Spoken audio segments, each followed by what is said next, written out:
Your Excellencies, sir, distinguished guests, ladies and gentlemen, allow me to take you to the summit.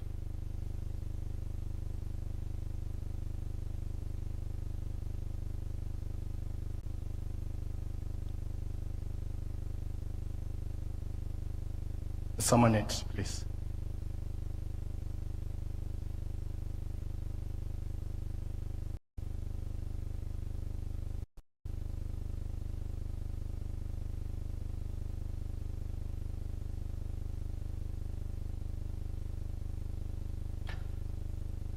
You have been climbing for hours, and your muscles ache, your breath is heavy, and your guide points ahead and says, there, that's the summit.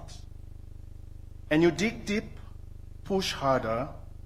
Each step carries the weight of exhaustion and hope. You stretch yourself to reach the peak, and then you realize this is not the summit. It is a false summit. Just a hill dressed as a top. The mix of frustration, determination, and sudden realization that the journey is not yet. This is the rhythm of life. Every summit, every milestone is simply a base camp for the climb ahead.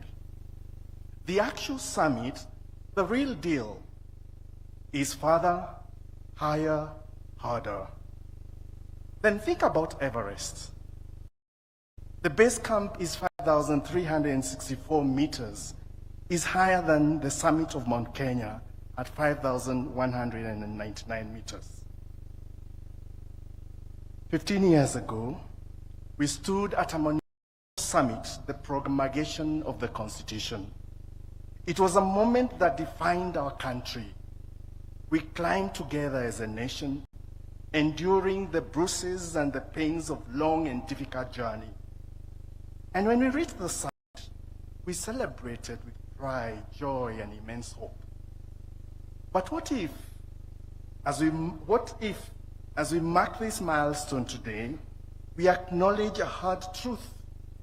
What if the summit was not the peak, but the base camp? What if the real climb, the true test of our Constitution, is still ahead of us?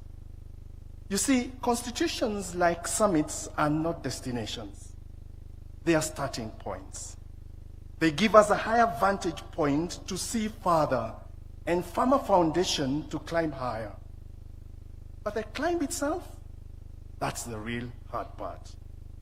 Over the past 15 years, we have achieved much. We have established rights, built institutions, and deepened democracy. And yet the challenges ahead remind us that some of this progress might have been a false summit. The promise of justice is often met with the tension of inequity. The pursuit of unity is challenged by division. The dream of prosperity is slowed by corruption. These are false summits. They may trick us into thinking we have arrived, but the Constitution itself reminds us to keep climbing. You see, the Constitution is not self-executing. It lives when we bring its principles to life, not just in governments, but in every home, every institution, and every corner of this nation. This anniversary marks the base camp of our Everest. It is here, at this high altitude, that we pause to catch our breath, take stock of the journey, and prepare for the harder climb ahead. We must ask ourselves three things. Have we truly fulfilled the principles of justice, inclusion, and equity that are embedded in the Constitution? Have we addressed the systemic barriers that limit opportunity for some while privileging others? Have we lived up to the promise of the preamble of our Constitution, we, the people of Kenya, the architects of our nation's destiny? Allow me to take you to another summit, Mount Sinai. When Moses ascended the mountain and received the 10 Commandments, he did not stay at the peak. He descended, carrying divine law not as a trophy, but as a guide to a new chapter of leadership, responsibility, and accountability. The climb was important, yes, but what happened after? That was the true test. And as our test today, the Constitution we hold is our collective covenant. Just as the commandments were for Moses and his people, it needs active stewardship, not just recognition. As leaders, citizens, and custodians of this nation, it demands us to step up our commitment. In African traditional religion, the mountain symbolizes God's dwelling place and his ultimate reign. It is a place of celebration, of sacrifice, restoration, and divine abundance. Your Excellency, sir, I request that we stand for a prayer.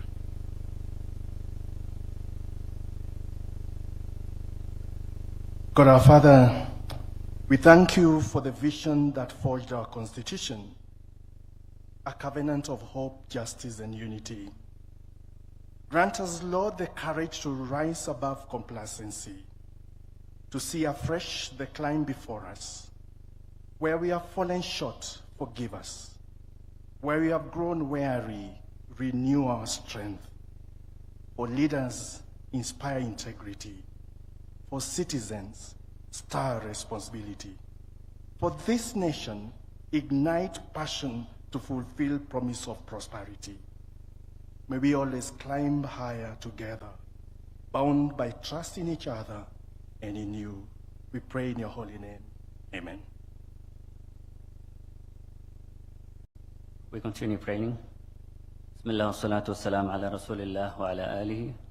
O Allah, all praise belongs to you, Lord of the worlds, most gracious, most merciful. O Allah, on this Katiba day, we thank you for blessing us with a nation, a people, and laws that bring us together in harmony and order. O Allah, just as you reveal divine laws to guide humanity through your prophets, we ask you to bless and guide our Constitution, that it may always serve justice, equity, and the welfare of all citizens.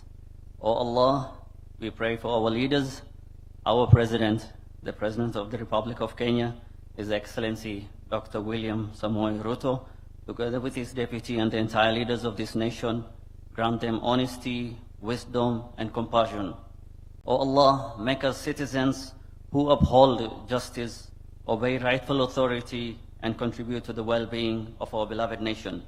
Protect our land, our resources, and our generations to come. Bless our country with peace, stability, and prosperity.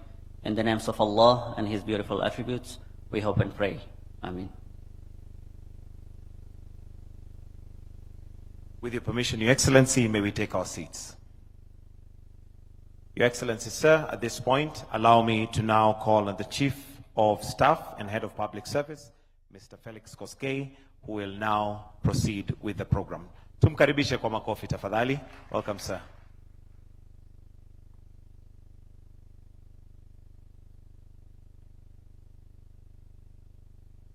Your Excellency, the President, Your Excellency, the Deputy President, Your Excellency, the Prime Cabinet Secretary, the Speaker of the National Assembly, the Chief Justice, all judges of the Supreme Court, the Honorable Attorney General, all Cabinet Secretaries, the Chief of Defense Forces, all county governors, the President of the Court of Appeal and judges present, chairpersons of constitutional commissions, and heads of independent offices, all principal secretaries present, the top command of our military and other state security organs, the diplomatic corps, our Masuja present, honored guests, distinguished ladies and gentlemen. This commemoration ceremony is convened in accordance with the presidential proclamation issued on the 25th of August 2025, which formally designated the 27th of August 2025, and every 27th of August thereafter as Katiba Day. Although Katiba Day has been declared a working day, Your Excellency directed all government institutions across the three arms of government and the two levels of governance, including schools and other learning institutions, to organize, participate in, and promote civic duties or activities that are geared towards enhancing constitutional awareness and civic responsibility across the nation. In honor of this proclamation, we are gathered here today for the inaugural Katiba Day Summit. This summit brings together distinguished participants, including the Masuja wa Katiba, the heroes of our constitutional journey, members of the National Executive, leaders of Parliament and the judiciary, county governors, holders of independent offices, chairpersons and commissioners of constitutional commissions, members of the diplomatic corps, chairpersons and chief executive officers of state corporations, representatives of the business community, the Interfaith Council, civil society organizations, and representatives from professional bodies across the country. I confirm that indeed we have the representation of all these stakeholders present, and therefore we are duly constituted to progress this commemoration. Accordingly, it is now my distinct honor and high privilege to officially call this national ceremony to order as we mark the first Katiba Day. On this very date, in the year 2010, the people of Kenya turned a defining chapter in the history of our nation. We gather here not only to commemorate the moment, but to reflect upon it and to rededicate ourselves to the covenant that redefined our collective destiny as a nation, a covenant that binds past, present, and future generations in pursuit of inclusive development, justice, equity, and shared prosperity for all. Your Excellency, ladies and gentlemen, the golden thread that binds these generations together is the enduring state and the indomitable spirit of our people, as well as in our national symbols. Article 9 of our Constitution defines the national symbols of the Republic of Kenya as the national flag, the national anthem, the coat of arms, and the public seal. These symbols are not just images, sounds, or instruments. They are sacred emblems of our unity, our independence, and our sovereignty. They represent the authority of the state and the shared identity of the Kenyan people, both within our borders and around the world. As a solemn reminder of the responsibility carried by those entrusted with public service in all the arms of government, and to formally begin this historic celebration, we shall now witness the ceremonial presentation of the following instruments: the original copy number 1 of the Constitution of Kenya, which was assented to by the third President of the Republic, His Excellency President Mwai Kibaki, on this date 15 years ago. The national flag first hoisted at independence in the year 1963. The original musical score of the national anthem as approved by the cabinet and played at independence, the coat of arms, and finally, the public seal. The copy of the Constitution will be presented by the Honorable Attorney General, whose office is constitutionally mandated to promote and uphold the rule of law and to protect the public interest. The remaining national instruments will be presented with honor by the Kenya Defense Forces, the dedicated protectors of our sovereignty. Your Excellency, sir, distinguished guests, at this moment, I am now respectfully requesting that we all arise for the conveyance and installation of copy number 1 of the Constitution of Kenya, along with the national symbols of the Republic. Over to KDF. Basi Mheshimiwa Rais, hivi sasa tutaweza kupokea nakala rasmi ya katiba yetu ya Kenya ikiweza kuletwa na mwanasheria mkuu Mheshimiwa Dorcas Oduor. Katiba, Mheshimiwa Rais, ni sheria kuu ya nchi ambayo sheria zote hutoka ndani ya katiba hii. Tarehe kama ya leo Agosti mwaka wa 2010 tuliweza kuasisi katiba hii. Tumshangilie kwa makofi mazuri mwanasheria mkuu anapoweza kuweka katiba hii mahali ambapo wageni walioko ndani ya ukumbi huu na hali kadhalika wananchi wanaofuatilia mbashara kuweza kutazama nakala ya kwanza kabisa ya katiba ya Kenya. Mheshimiwa Rais, katiba hii huzungumzia usawa, amani pamoja na utawala bora. Jinsi tulivyosikia watoto wetu wakiweza kuzungumzia kwa mara ya kwanza kwa utangulizi. Mheshimiwa Rais, itakayofuata ni bendera rasmi ya taifa la Kenya. Bendera hii kwa umaridadi, Mheshimiwa Rais, ikiwa imebebwa na wanajeshi wetu, jeshi la nchi kavu, jeshi la wanaanga na jeshi la wanamaji, kwa sababu Mheshimiwa Rais, katiba imetuika jukumu la ulinzi wa taifa katika majeshi ya ulinzi ya Kenya, wakija kwa mwendo wa kinyonga.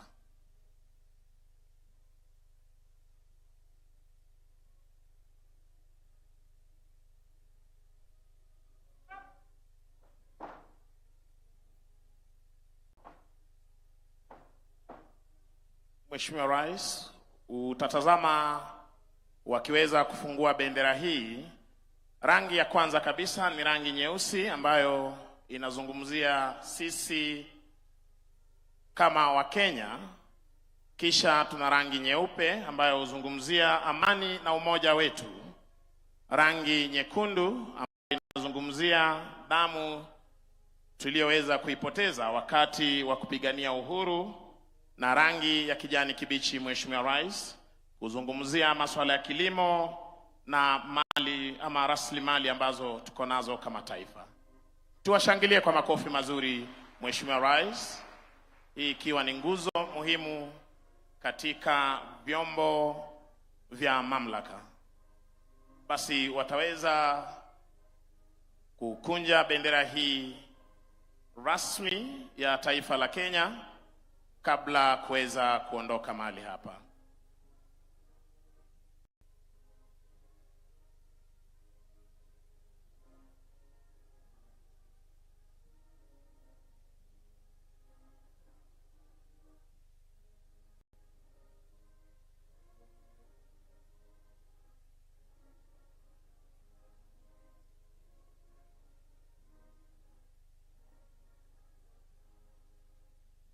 Kila kitu, Mheshimiwa Rais, katika majeshi ya ulinzi hufanywa kwa mpango na kwa muda mfupi.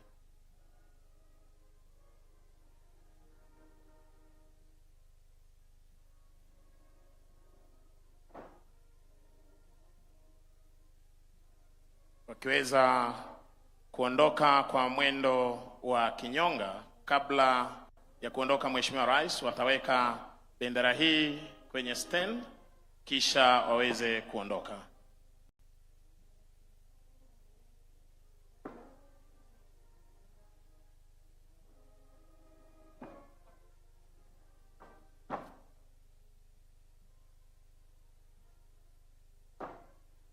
Wakiondoka kwa mwendo wa kinyonga, Mheshimiwa Rais, kando na katiba, Mheshimiwa Rais, vyombo vilivyosailia vya mamlaka vitaweza kuletwa hapa na majeshi ya ulinzi kuashiria kwamba Kenya inaongozwa na katiba.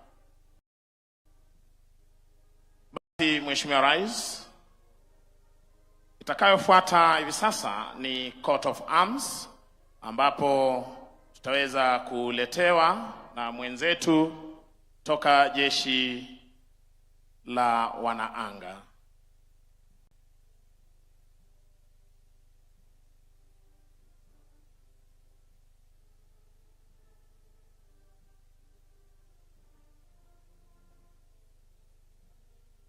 Mheshimiwa Rais, samahani, ni lyrics za wimbo wa taifa, maneno ya wimbo wa taifa, ambapo Mheshimiwa Rais, tulivyoweza kukariri muda wa mfupi ulioweza kukamilika wimbo wetu wa taifa, tunaanza na kumwomba Mwenyezi Mungu aweze kuilinda nchi yetu, undugu na ushirikiano, uzalendo na hali kadhalika Mheshimiwa Rais kuzidi kulinda taifa letu.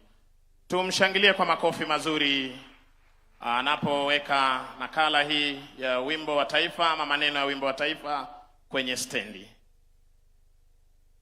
Mheshimiwa Rais, takayofuata ni ngao ya taifa ama ukipenda coat of arms, ambapo wenzetu kutoka majeshi ya ulinzi ya Kenya wataweza kuleta mali hapa. Mheshimiwa Rais, kwenye ngao hiyo ya taifa utaweza kuona kwamba kuna simba wawili. Simba hawa wanaashiria ulinzi ambao mumeweza kututwika kama wananchi wa Kenya kwa ulinzi wa taifa letu la Kenya. Mishale utakayoshuhudia kando ni umoja wetu na uhuru na kuwa tayari kulinda taifa. Kisha Mheshimiwa Rais, utaweza kuona bendera za taifa letu jinsi nilivyoweza kukariri, rangi hizo zikisimamia kila moja. Basi jogoo unayoiona ikiwa na shoka inaashiria mwanzo mpya, na kwenye chini yake utaona neno harambee linalosema sote tuvute pamoja. Mheshimiwa Rais, tukivuta pamoja tutakuwa washindi. Tushangilie kwa makofi tafadhali.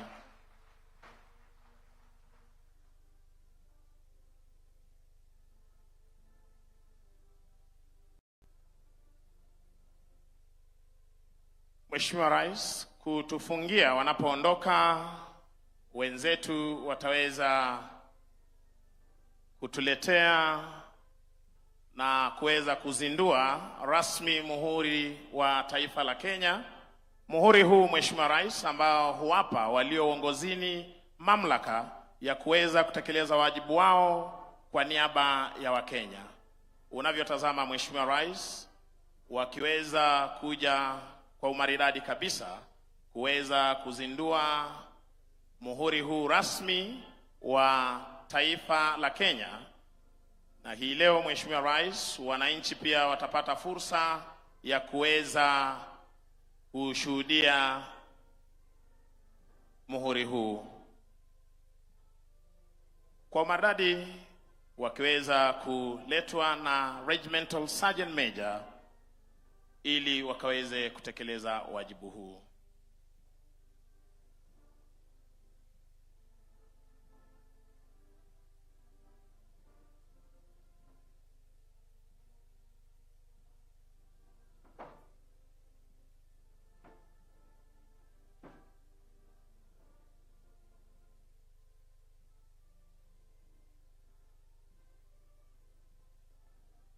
Tuwape makofi mazuri Mheshimiwa Rais wakiweza kuzindua rasmi muhuri wa taifa la Kenya.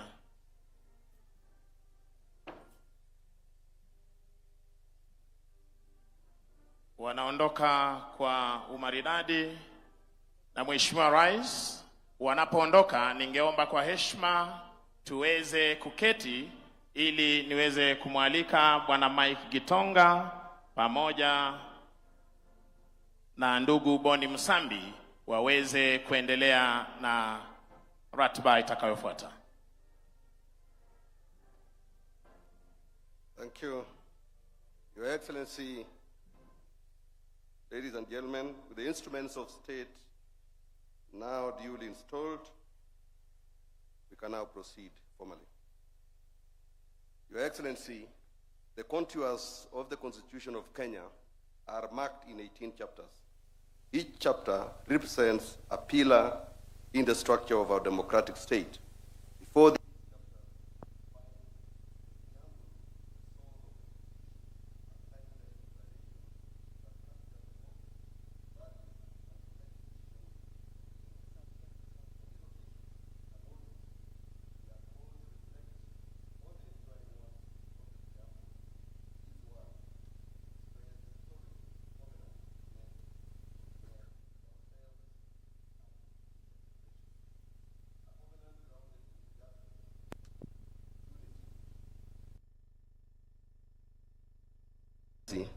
Sir, ladies and gentlemen, we will now showcase a brief replay of the promulgation day embedded in the echoes of this preamble. Ladies and gentlemen, the replay.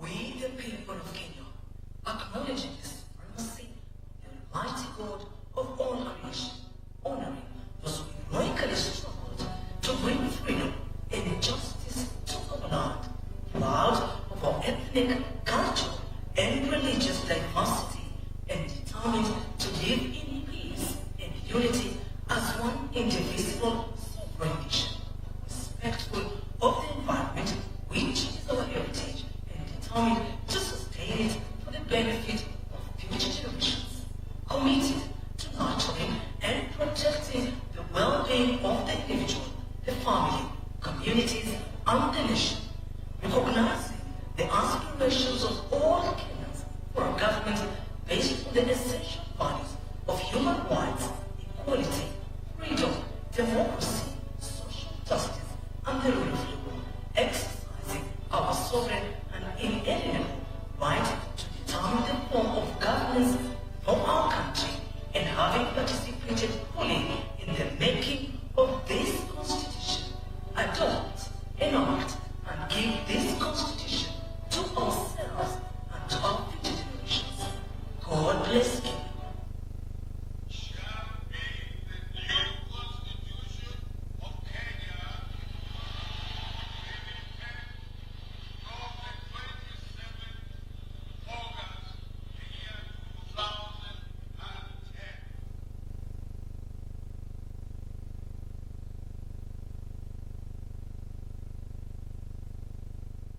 Your Excellency, ladies and gentlemen, among the most transformative features introduced by the Constitution of Kenya are two foundational pillars: the establishment of a devolved system of governance and the creation of constitutional commissions and independent offices as provided for under Chapter 15. As part of the framework of the organization of government, the mandate to coordinate the implementation of the recommendation of these commissions and independent offices, as well as to oversee the working relationship between the two levels of government, is vested in the office of the Deputy President. It is in the recognition of this constitutional mandate that today's summit is jointly convened by His Excellency the Deputy President and the Honorable Attorney General. It is now my distinct honor and high privilege to invite His Excellency the Deputy President of the Republic of Kenya to deliver his introductory remarks and formally set in motion the program of this historic first Katiba Day. Welcome, Your Excellency.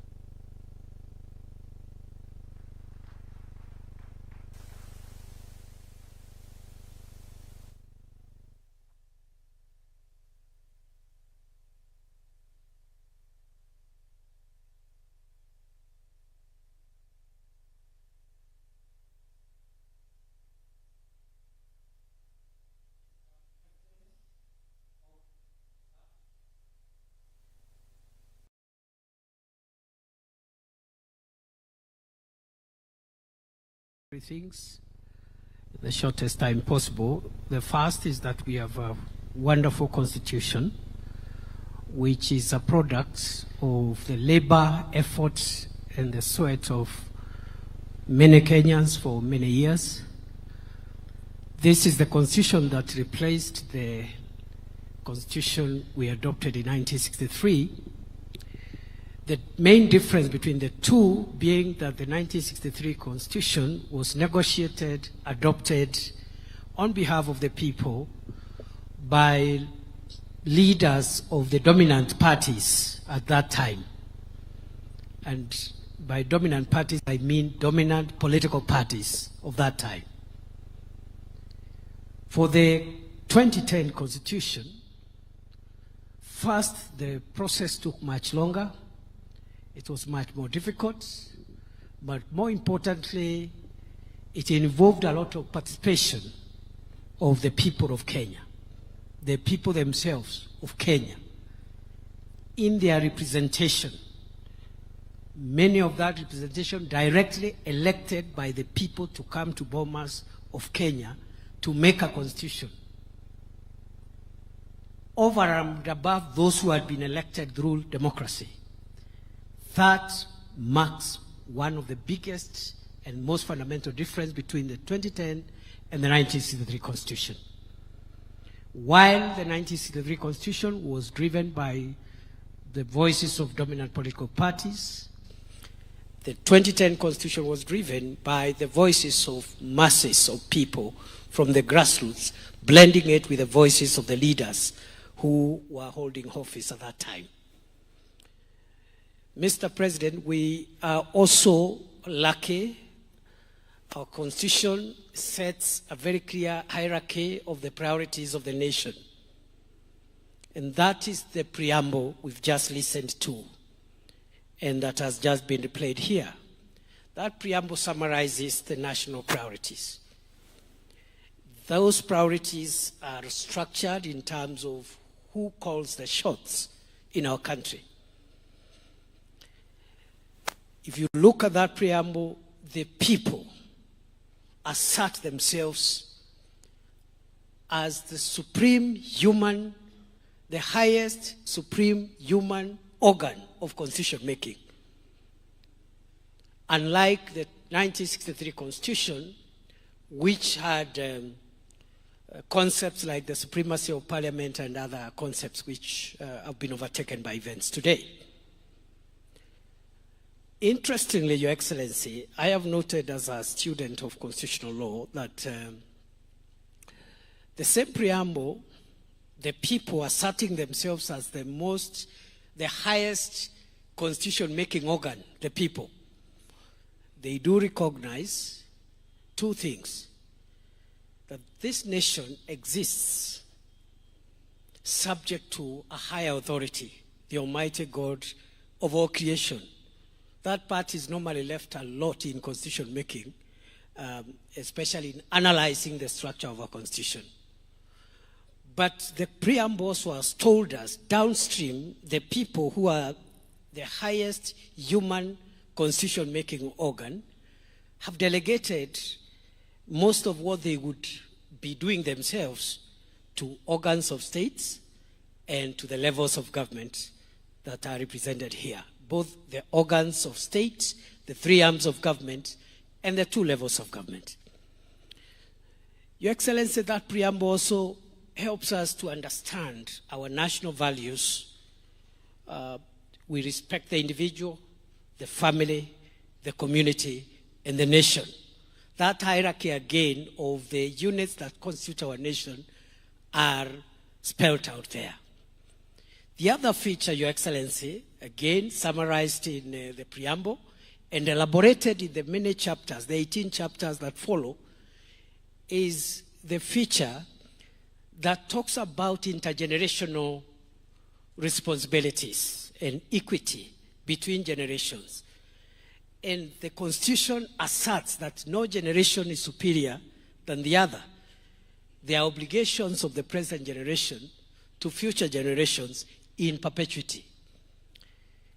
Another distinguishing factor or ingredient of that Constitution is the national values, the rule of law, democracy, social justice, and even environmental justice. Again, it is spelled out in the preamble. The other feature is the checks and balances system. If you look at the chapters on the three arms of government, the legislature, the executive, and the judiciary, and how they relate with each other, the national government and the county governments, the independent commissions and offices, again, that relationship has been defined there. Two other distinguishing characteristics before I end my remarks, Your Excellency. And the one is that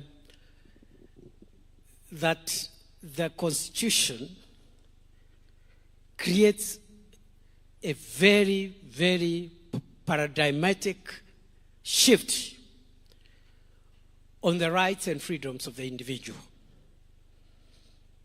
in a very dramatic way. And even as we pause to look at the challenges we are facing as a country today to implement this wonderful constitution, one of the areas that has brought a lot of heavy lifting as a nation is that issue around the freedoms of the individual and how individual citizens relate with one another. Finally, Your Excellency, this constitution, again in the preamble, summarizes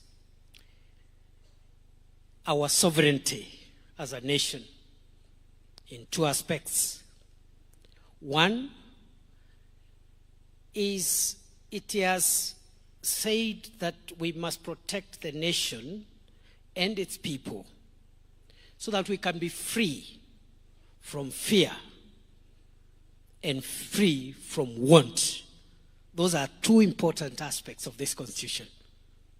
The freedom from fear is what protects individuals and citizens so that they are not harmed by one another, they are not harmed by organs of state, they don't harm each other. And then you have the military for the defense and also the institutions of internal security for the internal moderation of law and order to prevent us from hurting each other so that we can be free from fear.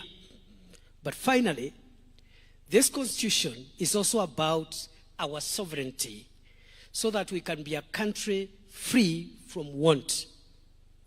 Again, this is a very, very drastic introduction, not only for Kenya's constitutional framework, but for constitution of your country free from want. Again, this is a very, very drastic introduction.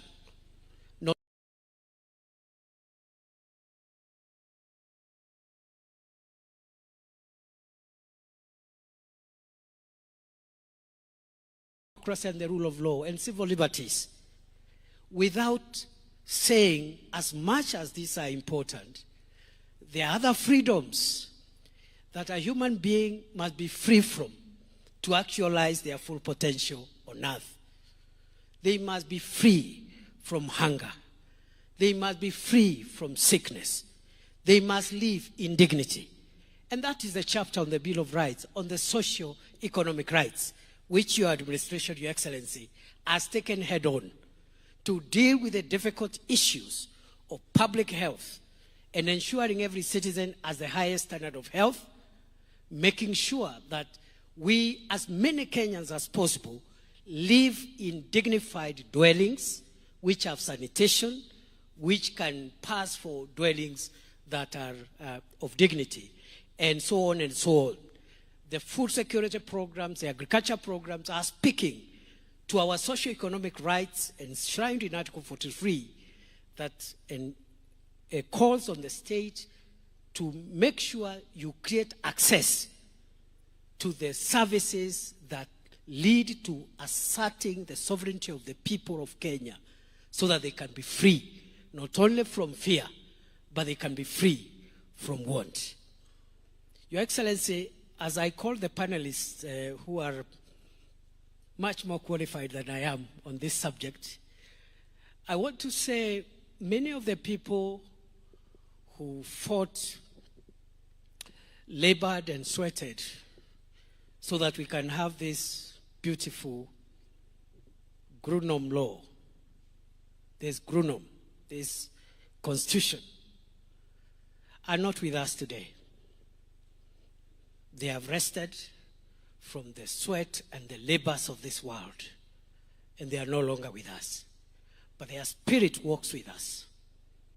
A few are still with us.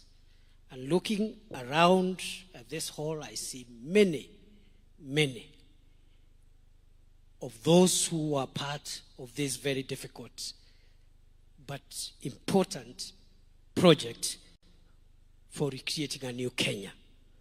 I have seen former Prime Minister Raila Odinga and many others And I think I am in good space, and I look forward this afternoon to refreshing my memory, my mind, and my value system as a Kenyan on what I need to do to make sure that I live to the spirit, and I live up to the spirit and expectations of the Constitution in the office that I occupy.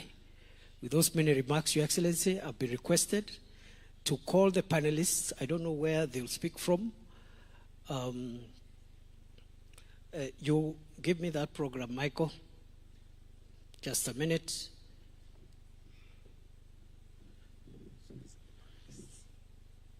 Where will they sit? They will come here. So, Your Excellency, sorry if I've spoken for long. You know, in your presence, my speech should be short. But I speak for long when I'm doing my own events. I'm sorry about that. I will call the following panelists who represent various shades of representation. The first one is our sister, my colleague in the profession, the Honorable Lady Justice Jokin Dung, Judge of the Supreme Court, to represent the judiciary. Welcome, Justice Njoki, a very, very prominent player in the process, the 20 years of the constitution-making process. Welcome, Judge. I'll also call another colleague of mine and my senior in the profession and also in the academy, Professor Makau Mutua, Senior Presidential Advisor on Constitutional Affairs and Human Rights. Again, he needs no introduction. I will also call my brother again and my colleague, the Honorable Dr. Otiende Amolo, Senior Counsel, Member of Parliament for Arienda, representing Parliament. I'll also call FCPA Nancy Gadungu, Auditor General, who will represent constitutional commissions and independent offices. I will call to the dais Governor Fatuma Achani, Governor of Kwale County, representing the Council of Governors.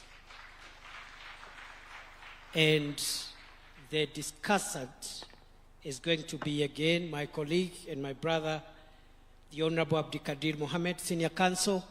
Please make your way to the stage. Asanteni sana.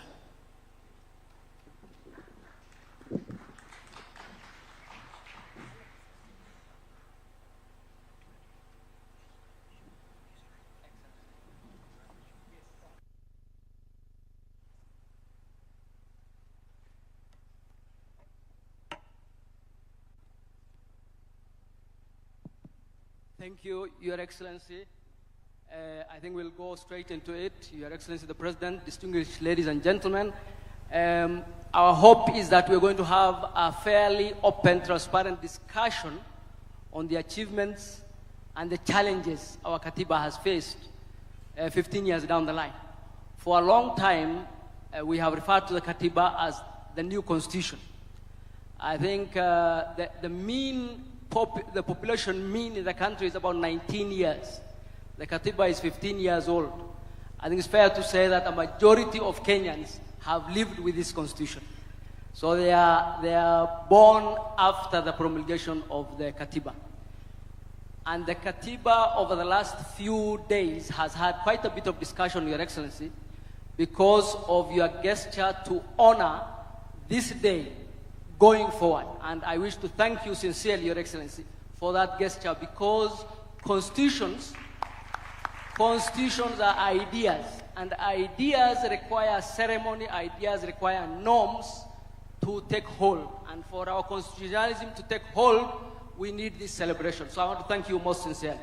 You get criticized a lot for a lot of things. We must celebrate when you do great things, and this is indeed a great and wonderful thing.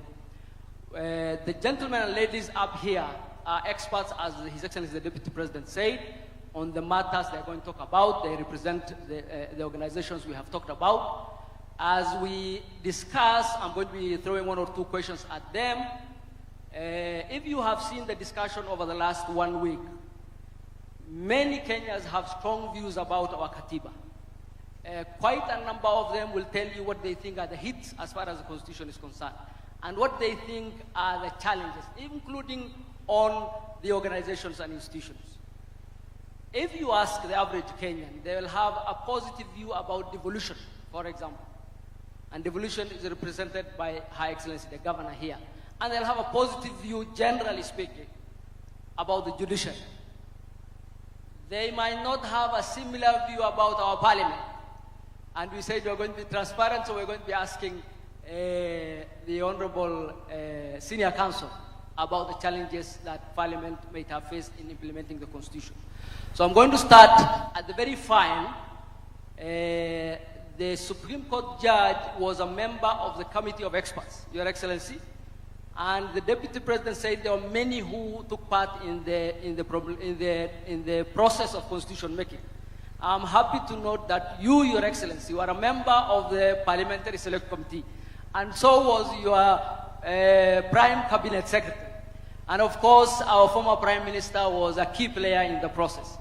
But on this side, we have the Senior Counsel on that end, who was a member of the Committee of Experts, and Her Ladyship, the Supreme Court Judge, who was also a member of the Committee of Experts. Those are the 2 organs that really process the Katiba in terms of the review process. So I'm going to ask Justice Njoki, who was a former parliamentarian, who is a lawyer of much repute, and who, during her time, championed quite a bit of the Bill of Rights.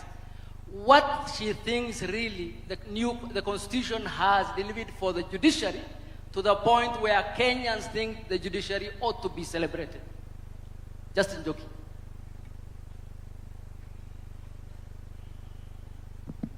Thank you very much, Chair.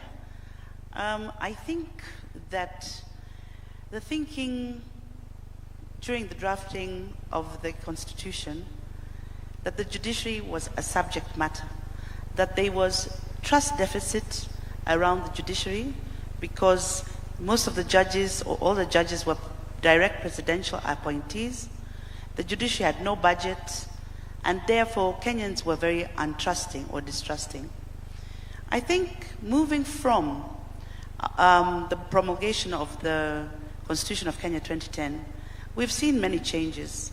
We now see far much more decisional independence of judges, where judges fear not that night phone call from State House, as was in the dark days, where now we have seen more operational independence, as gradually the judiciary is getting a little bit more funding, that is increasing staff. We are now increasing judges. The judiciary is now operational in 47 counties, and therefore access to justice, which was partially a vision of the Constitution, is now, we are on the journey there.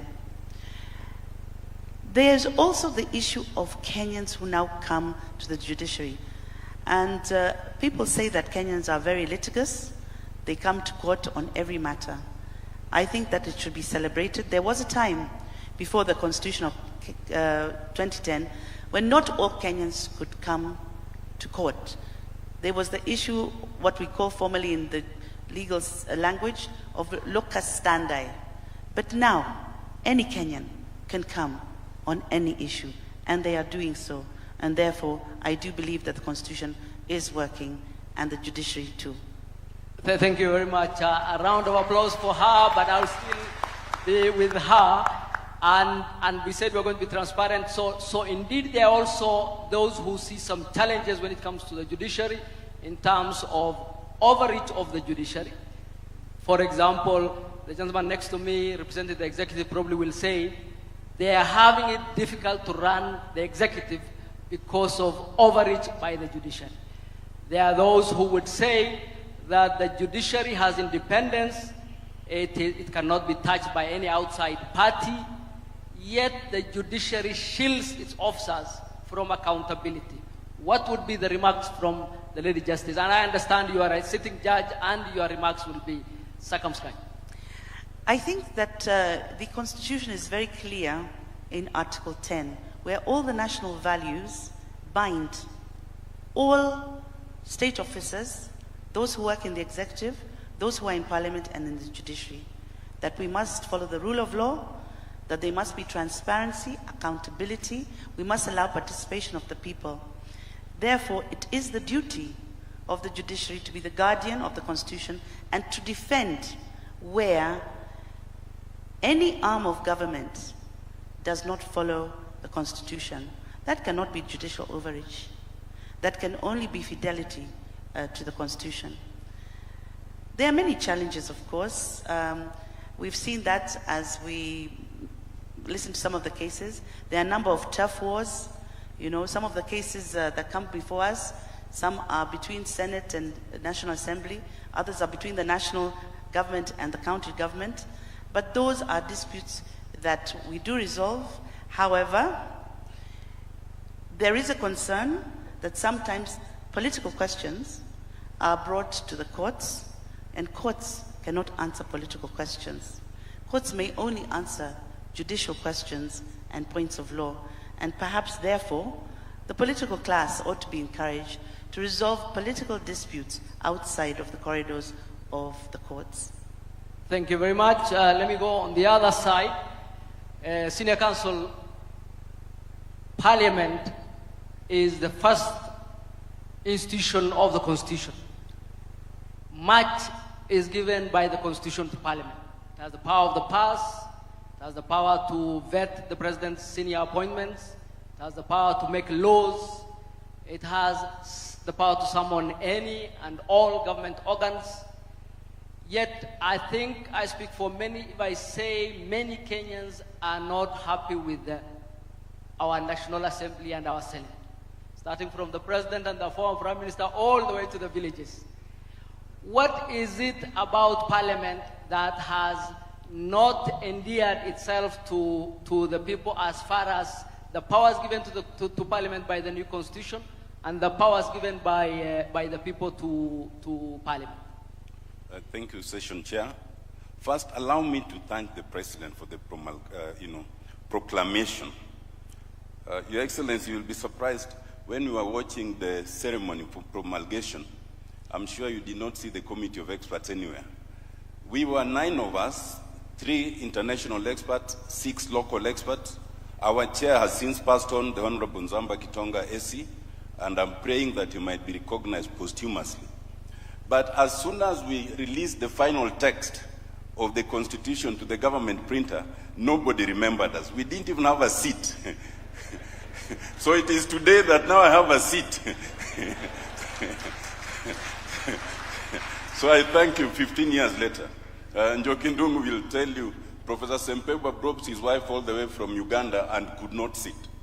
Secondly, fortunately for us, both yourself and the Prime Minister were in Parliament, and you are there much longer than me. So if there are things to be known, I'm sure you know them. But more fortunately, I'm here with my Speaker, Session Chair. I hold no leadership position in Parliament. So if anybody is to be crucified, please look for the Honorable Wetangula. Me, I'll give my perspective. I will give my perspective from having participated in the Committee of Experts to my experience now in 8 years.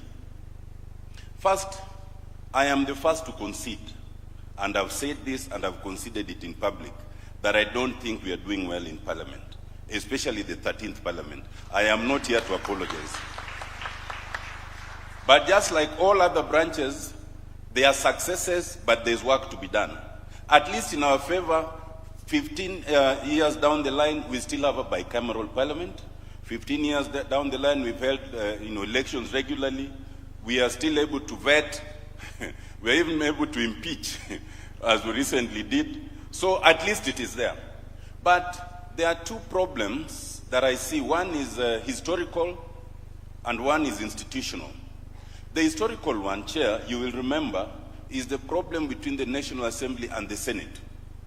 In the Committee of Experts, we had designated the Senate as the upper house. You who were in Parliament then decided that we did not need a Senate and removed it. When it came to us, given the historical experience that we had in this country, we decided we needed a Senate at least to protect devolution. So unfortunately, all the powers we had given to the Senate were removed, and we left the Senate with a threadbare role of protecting devolution and taking care of the interest of the devolved units. Very little. And ultimately, therefore, with the subsequent interpretation by the Supreme Court and all, there remains sibling rivalry between the Senate and the National Assembly, and sometimes it becomes a problem for Parliament as Parliament. That is historical. The institutional one is one of our creation, and it was created before I joined Parliament. We changed, the Committee of Experts had proposed a parliamentary system. Members of Parliament, in their wisdom in Naivasha, changed it to a presidential system. And so we had to make things to adopt to that presidential system.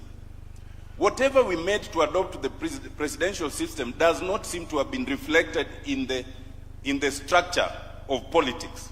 So that what we have now is you have members of Parliament from the party that is in the executive, and because they are the majority in Parliament, they call themselves government. You have members of Parliament from the minority who call themselves opposition. Members of Parliament are yet to learn that there is no government or opposition inside of Parliament. There is only the majority and the minority, and collectively we are supposed to oversight the executive. That we have not learned, and it's something we struggle with, and that's part of the problem. I think moving forward, there are things to be done. One is Parliament must seriously work on the trust deficit that we currently have. But secondly, and Njoki talked about judicial overreach, we had a colloquium with the judiciary recently, and I made the proposition that while the judiciary is free to handle Parliament in any way, especially when it's doing a quasi-judicial duty, please let Parliament handle legislation, because there are inbuilt mechanisms. You can find us wrong later. But lastly, from the executive perspective, it must also reduce its chokehold on Parliament. Kidogo tu, then we'll be able to move forward. Thank you very much. But may I remind the senior counsel that power is never given. The Constitution has clothed Parliament with the powers to oversight the executive. It's just that Parliament has decided to go to sleep. So probably is to ask Parliament to wake up and don't give the President everything he asks for. So let me ask Professor, who represents the President's office. The executive is the largest organ of government. The executive is the implementer and usually is the culprit when it comes to rights. What is it about our Katiba that has limited the powers of our executive to make sure that the executive is accountable to the people? Thank you very much, Abdul Kadir. I just want to say, first of all, you'll sympathize with me because you have asked me to answer a question and to speak about the executive in the presence of my boss. I have told you in the military, when you want to speak freely, you ask your commander to speak freely. So we'll ask the President to give you permission to speak freely. Luckily, the 2010 Constitution protects me from any adverse conduct from anyone in the Republic. I just want to say that of the three arms of government, the one that has the awesome responsibility for the security, the protection, and the prosperity of the Republic of Kenya is the executive. This is a job like no other. Now, in constitutional theory, as you know, and political practice, the three arms of government are supposed to be co-equal. But I think it is common knowledge to philosophers and scholars that the executive is the first among equals. And you recall, of course, that democracy itself as a phenomenon for the governance of society is a very difficult practice to execute. It was none other than Winston Churchill who opined that democracy is the worst form of government except for all the others.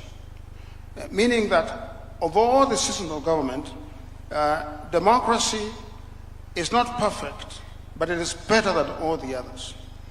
But Churchill also says something else. He said that the best argument against democracy is a 5-minute conversation with the average voter. What I'm trying to say is that the performance of democracy is very difficult. If something goes wrong in the country, citizens will not blame the legislature. They will not blame the judiciary. They will look to the president. The president and the executive have a thankless job. If there's a terror attack, he is blamed. If there's a flood, he is blamed. So I just want to say that for this system of government to work in our constitution, we need to understand that the doctrine of separation of powers and of checks and balances works only when there's comity and there is interdependence among the three arms of government. I like to say that this doctrine is like the function of the knee. The knee has the thigh bone, it has the leg bone, but it has the cartilage. The cartilage is that matter that makes it possible for the knee to function. If you remove the cartilage, you're going to have both bones rubbing against each other. So what I'm trying to say is that the judiciary is the cartilage of a democratic polity. It must do its job in our constitution. The legislature obviously must make laws. The executive must implement those laws. And so what our constitution gives us is a system in which the three arms of government, they are independent, I want to say that, but fundamentally, when they practice governance, they do so in a way that is interdependent. And I think there should be no mistake about the concept of interdependence. That concept does not mean that the judiciary, for example, when it is looking at policy, it is looking at the decisions of the government, of the executive. It does not mean that if it exercises its mind on, for example, the principle of the political doctrine, okay, giving the benefit of the doubt to the executive because of its awesome responsibility. It does not mean that the judiciary is ceding its independence.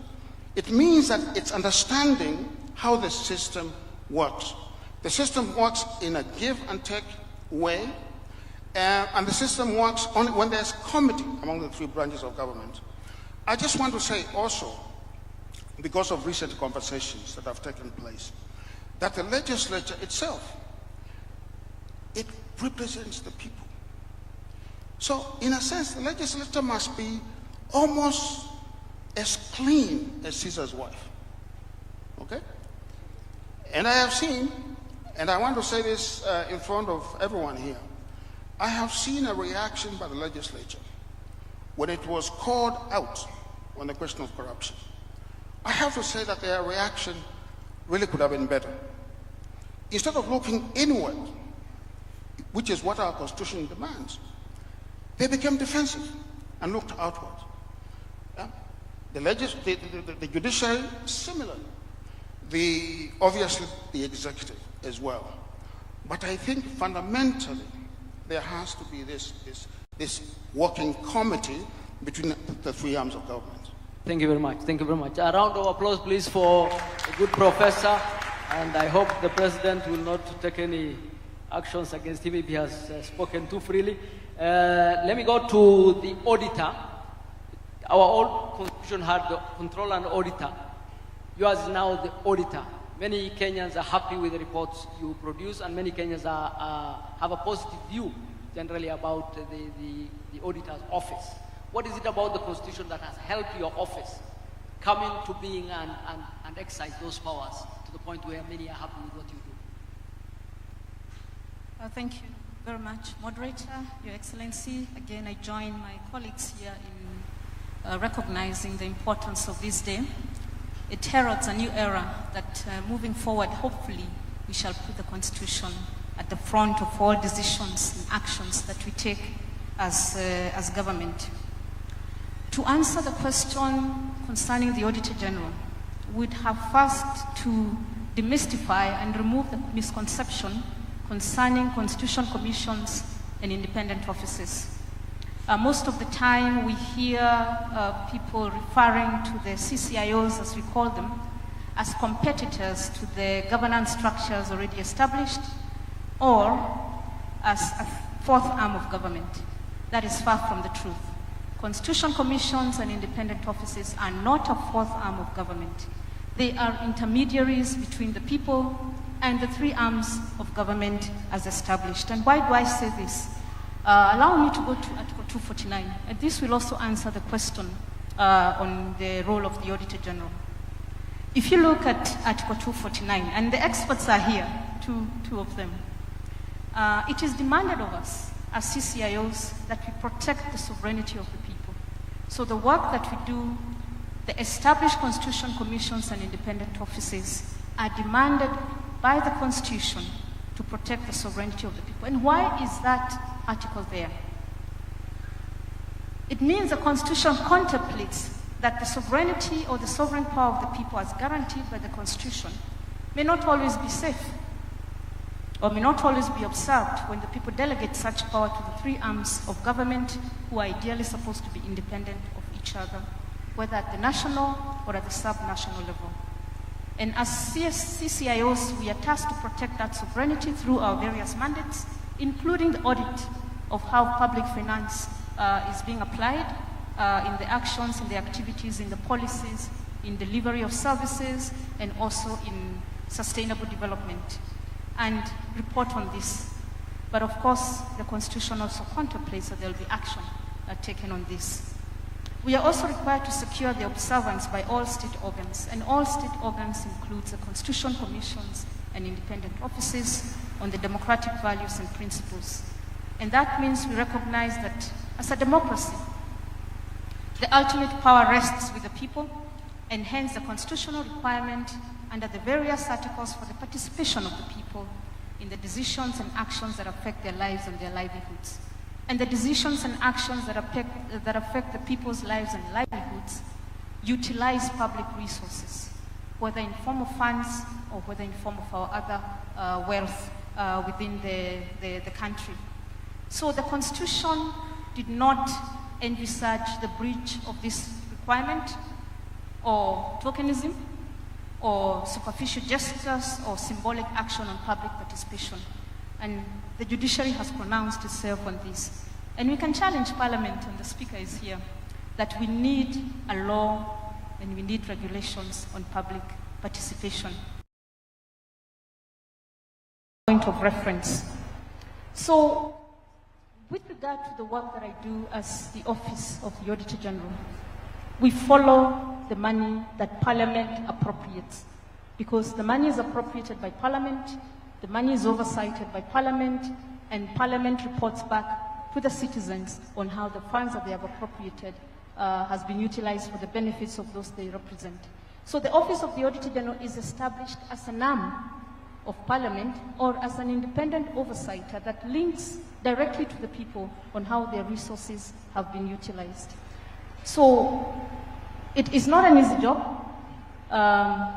because when you follow the money, and sometimes decisions are made that require or that are informed by leadership, that people require certain services or we require certain development projects or programs, and the people have not been consulted, then I have to come up and say, hey, wait, Article 249 requires that I report on the sovereignty and the public participation of the people.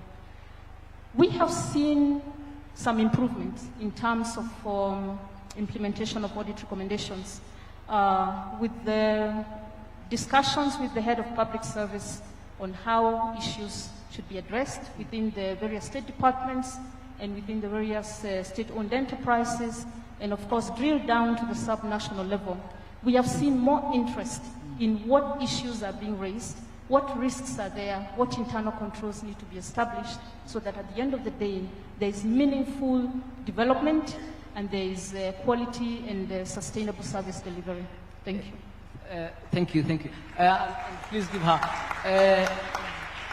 Unlike the auditor, many other commissions, and I'll not name any so that you have a freedom to speak, are not, probably will not say, but let me say that many of those commissions probably have not met that threshold. What is the challenge that faces many of the commissions so that the executive feels they are stepping on the executive's toes? The people have not seen the benefits of those commissions. Are they too many? Did we not design them well?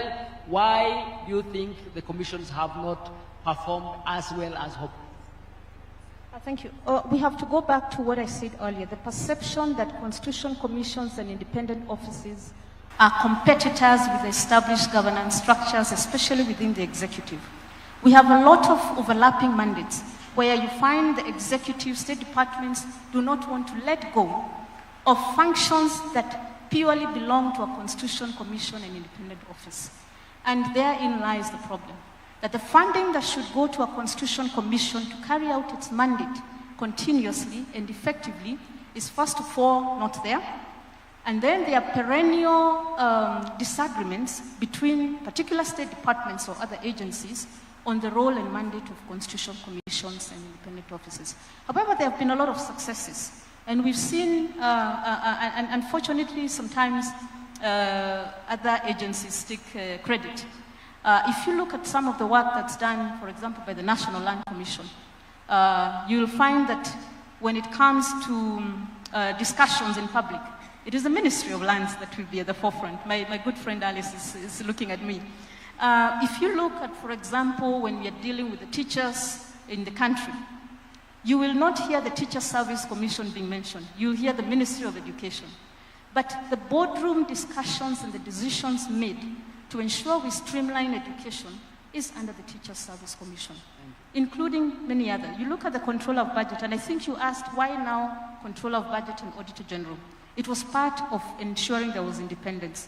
We had a Controller of Budget department within the Office of the Auditor General, because I am from those days, and it used to do purely the work that the Controller currently does, but not as in-depth as now required of her by the Constitution. And then we'd go back later and audit, and there would be question, why are we auditing and raising an audit query, and we approved the funds in the first place? This separation means that the Controller is able to sort things upstream before the auditor comes downstream to ensure now that the funds that she released or she authorized are utilized properly. So there are many examples of successes by constitutional commissions. Maybe what we now need to do is ensure the voice of the constitutional commissions in terms of the achievements is actually at the forefront and not drowned by other agencies. Thank you.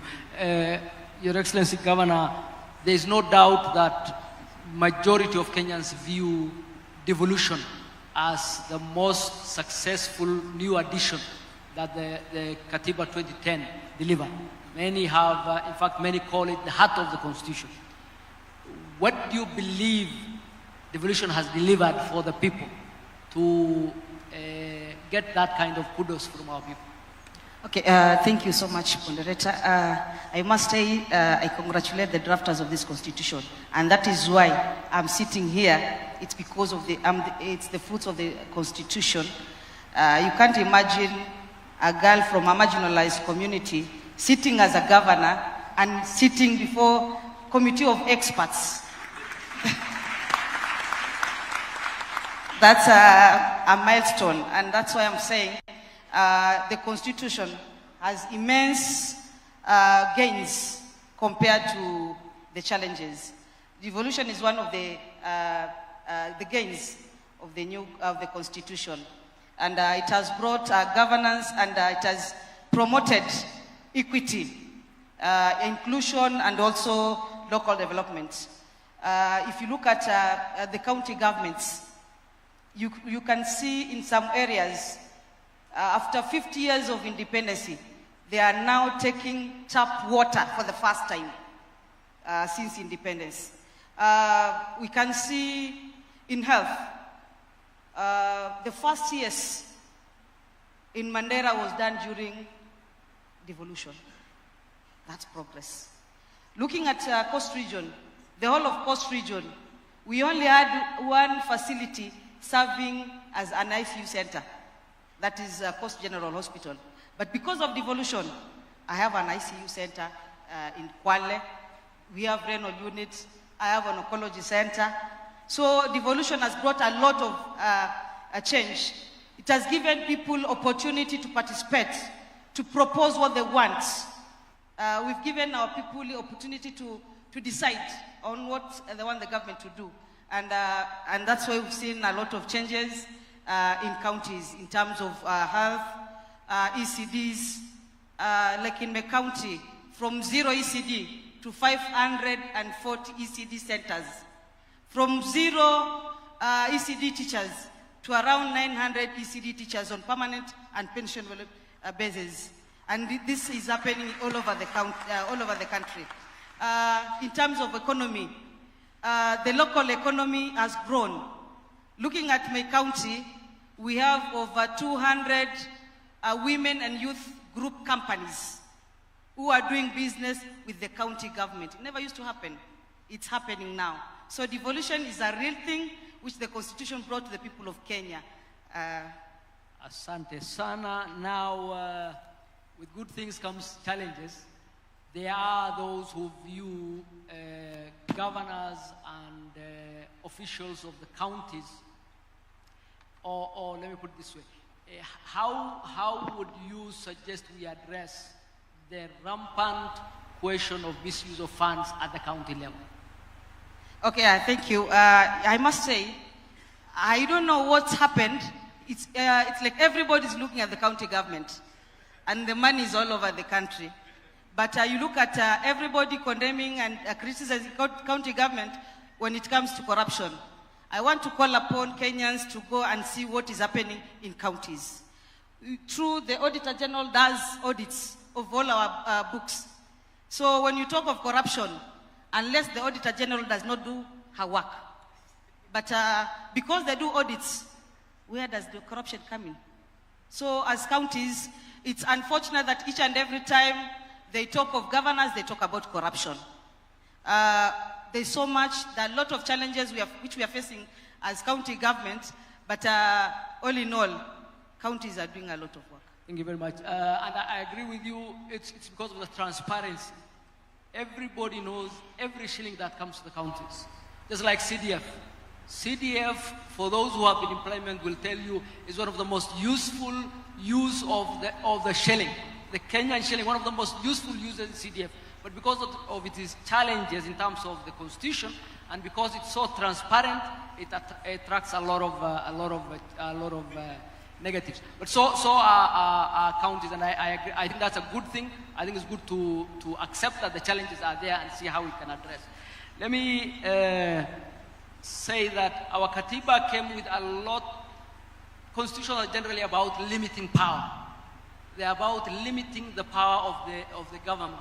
And our Katiba really put our people at the center of our governance and came up with a number of devices to bring accountability. Quite a number of them have not met their hopes because of, the Honorable Speaker will forgive me, he was the Honorable Tangula, he was also a member of our committee, because of mostly the Parliament's, for example, vetting of senior government officers.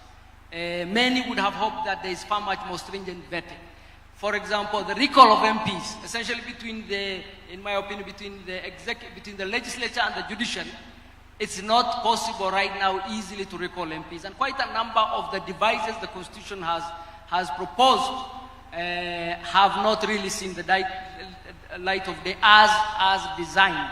And I think Parliament has those challenges. I believe the counties have the challenges we mentioned. I believe the judiciary has had a lot of criticism in terms of its overstep, in terms of overstepping in political questions like impeachment, in terms of hampering the executive's freedom to work, even when in the reasonable circumstances you could balance the right of one person versus the right of the majority of the people while still giving that party their rights. I think overall our constitution has delivered beyond measure. Anybody who lives in this region knows the freedoms Kenyans enjoy are absolutely phenomenal. Let me ask you, Professor, as a final question. The largest chapter in our constitution is the Bill of Rights. You have just been appointed to a new entity that will right many wrongs that have happened recently. Yes. How do you see the challenge that this day and age we have major human rights challenges as a country under our new Katiba? Yeah, thank you very much. First of all, I just want to say that, the performance of democracy and the project of the rule of law are experiments. It is not a destination that when you get there, you are going to say, voila, I've arrived. It's a journey. And if you look at the oldest democracies in the world, and I don't want to mention names, but maybe I can say this because I live there. If you look at the United States, for example, their democracy is several hundred years old. And we are seeing certain spasms, epileptic spasms in the United States, which tells you that they have had many, many decades of practicing this thing called the project of democracy. And yet, they are still yet to master the mores, the traditions, and the norms of democracy. This democracy here in Kenya is a very young democracy. And I would say that prior to the 2010 Constitution, we had an authoritarian state. Our democracy is only 15 years old. If you really look at the theory of democracy, the way you're supposed to look at it, 15 years of age. So it's a very, very short period. We've made many, many mistakes. I like to say that in writing the 2010 Constitution, we also overcorrected on some things. You asked a question about, for example, the constitutional commissions. There are too many, okay? But let me just say this. Human rights violations are an anathema to the Constitution. But we know that the performance of the rights of assembly, the rights of speech, and so on, it's a difficult journey. I was having a conversation with the Attorney General the other day, and we were talking about how in this country we need a protest law. A protest law that defines what happens when citizens rightfully exercise their right to assemble, so that some of the things that have happened do not happen. I want to say to the President that, Mr. President, you've been very bold. What you've done in appointing my panel of experts is unprecedented, it's historic, and it's really not happened on this continent. If you go back and you look at the South African Truth Commission, okay, with all due respect to my friend, the late Archbishop Desmond Tutu, not much happened there. People would go before the commission, they would tell their stories, there would be a few tears, and they would be given a Kleenex napkin to go and wipe their tears, and they'll be sent away.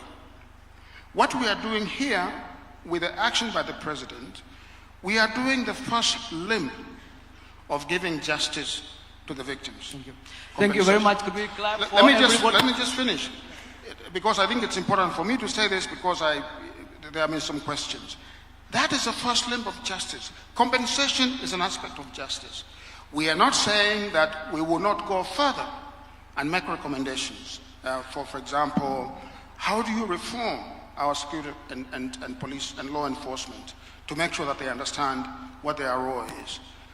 We will get there as a country, but this is an important action. It answers the questions in the Bill of Rights, and it answers those questions in a very good way, and we look forward to a very fruitful process in this panel that the President has appointed. Thank you so much. Prof, we have a lot of hope in that process, and we have a lot of confidence in you and your team. I know you have gotten a bit of criticism on those issues, but hang in there, and we thank the President for setting up that team in actual fact. It really will go, in my opinion, a long way in healing the country as we move forward.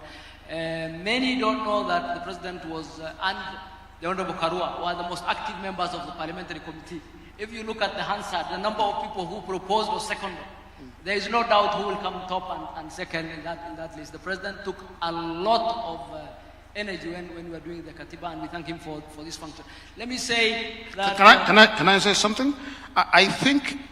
I don't think that the President is getting enough credit for setting up this panel. And I want to hear a round of applause for the President.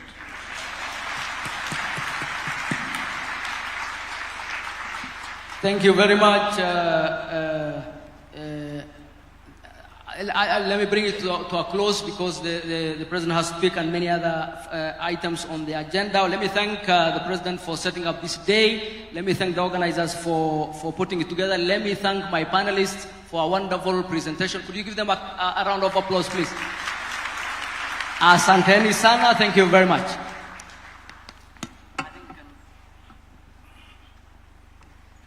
Another hearty round of applause for the panelists. Thank you very much for that.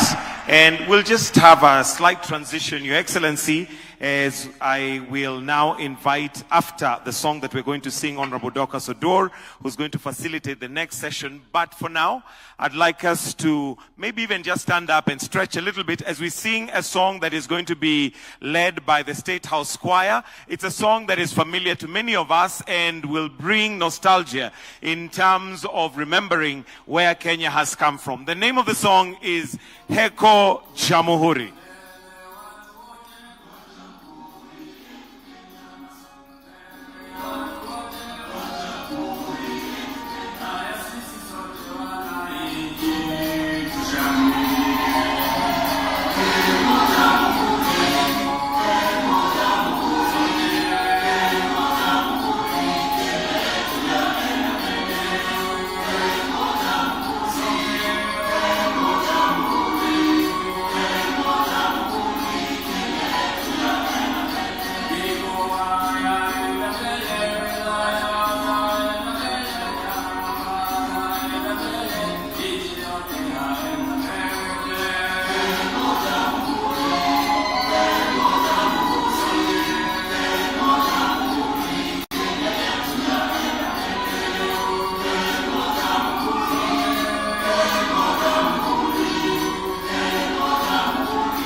sasa tunao uhuru kweli wa Kenya, wajetawala wananchi wafurahia.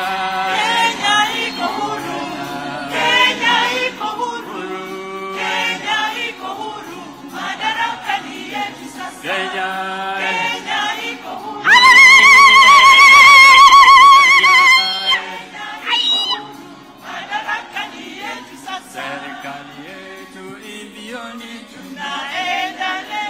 Serikali yetu imbioni, tunaendelea mbele, tunafuata mwendo wetu Kenya warambe.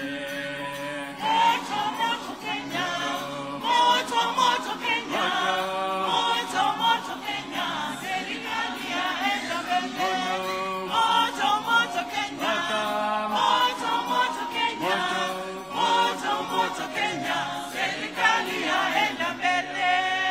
Tuwapigie makofi tafadhali, led by Mwalimu Wesonga, who is synonymous with patriotic songs. Let's take our seats kindly.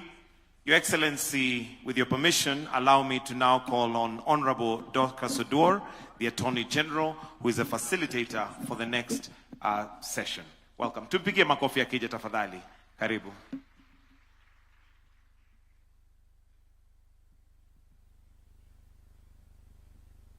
Your Excellency, Dr. William Ruto, CGH, President of the Republic of Kenya. Your Excellency, Professor Kithure Kindiki, EGH, Deputy President of the Republic of Kenya. The Honorable Musalia Mudavadi, EGH, Prime Cabinet Secretary. The Right Honorable Raila Odinga, former Prime Minister. Honorable Lady Justice Martha Koome, EGH, Chief Justice and the President of the Supreme Court of Kenya.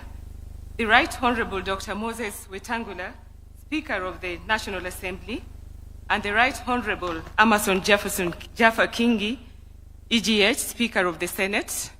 Distinguished ladies and gentlemen, good afternoon. Although I am the facilitator, but I was also called upon to make some remarks as the Attorney General. I rely on all the courtesies as have been observed, and I will go ahead and make some few remarks.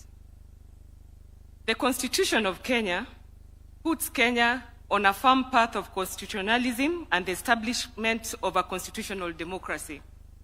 To realize this new imperative requires a fundamental mind shift, both in the operations of the state institutions as well as in our social interactions as citizens. The full promise of the Constitution will only be realized if each of the three organs of state, as well as all the independent commissions and offices, embrace the constitutional spirit of public service, public accountability, respect for human rights, and independence. They must remain robustly independent, but constructively interdependent. It is essential that they execute their mandates effectively, but at the same time, eschew tendencies of isolationism. The Constitution rests and is supported by four broad pillars: robust framework for a people-centric public engagement, as has been articulated by the panel before, independent and functional judiciary, executive and legislature, political goodwill. The Constitution presupposes that its transformative superstructure will be implemented in the context of a marching culture of compliance. So when we speak about political goodwill, it is the will of everybody who is holding leadership position. Every time we speak about political goodwill, we look at the president at the top. But all of us who are leaders are called upon to support the implementation of the Constitution. The fourth one is public vigilance. When people go to court and fault the government, it raises eyebrows. However, we think that is a very good thing because that is the only time that the Attorney General and the petitioner are together. The principles are the same. Then why do we sometimes object to those applications or petitions? It is because we believe in the same principle, but the facts that support the principle could be different. So all of us support independence and accountability.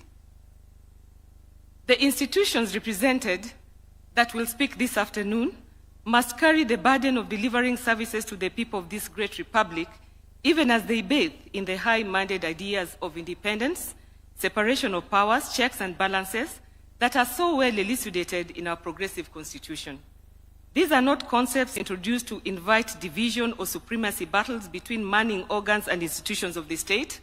Rather, they are grand ideas necessary for the proper functioning of a modern democratic state such as ours. The success of Kenya will ultimately be measured by the success and health of our Constitution and our demonstrable respect for the totality of what it stands for, what it promises, and what it delivers. In my view, it is the realization of the Bill of Rights in its full gamut, social, economic, political, and cultural elements that provides the ultimate touchstone. As the chief legal advisor to government, the Constitution provides the bedrock against which we discharge our mandate. It is our North Star. When we provide advice to all organs of government, our focus is on promoting fidelity to the Constitution and practice of constitutionalism. The arms of government need to recognize that they are cogs in the same wheel. The successful implementation of the Constitution requires a cooperative and collaborative approach to governance, one that seeks to respect the architecture of the Constitution and the sovereignty of the people. The Attorney General's office will continue to be the defender of the rule of law, a faithful dispenser of legal advice and protection of the public interest in all its work, whether it is court representation, review of legal documents, legal aid, legislative proposal development, or legal advice. As we mark the 15th anniversary of the 2010 Constitution, we celebrate the sacrifices made by Kenyans to get the documents. We recognize the responsibilities bestowed upon the Attorney General in ensuring deepening of constitutional democracy, and we commit to always be guided by the Constitution in supporting the people of Kenya, the executive, the judiciary, and the legislature in our continued quest to implement the social contract faithfully. For all those in the panel today that will speak after me, let us reflect on how best we can enhance collaborative engagements and increased adherence to the constitutional principles and requirements in a manner that promotes harmony and sustainable development.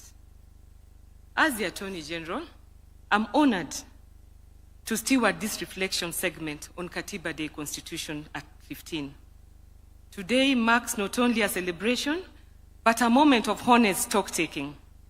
Our Constitution has anchored democracy, human rights, and the rule of law, and has redefined the relationship between citizen and state. It calls us to integrity in governance, inclusion of all voices, fidelity to public service, and accountability in the exercise of power. At 15, the Constitution challenges us to deepen its promise, to guard against complacency, and to remember that each institution is only as strong as the trust it inspires. This is why we pause today to hear directly from the custodians of our constitutional order how far we have come, what lessons we must heed, and where we must go. In my conclusion, while reflecting on the theme of this day, which is Katiba at 15 years, our covenant, our promise, our future, I will then pose the following questions to Kenyans to have a deeper, sincere, and honest reflection. I'm a human being, I could be wrong. And no human being is beyond repair.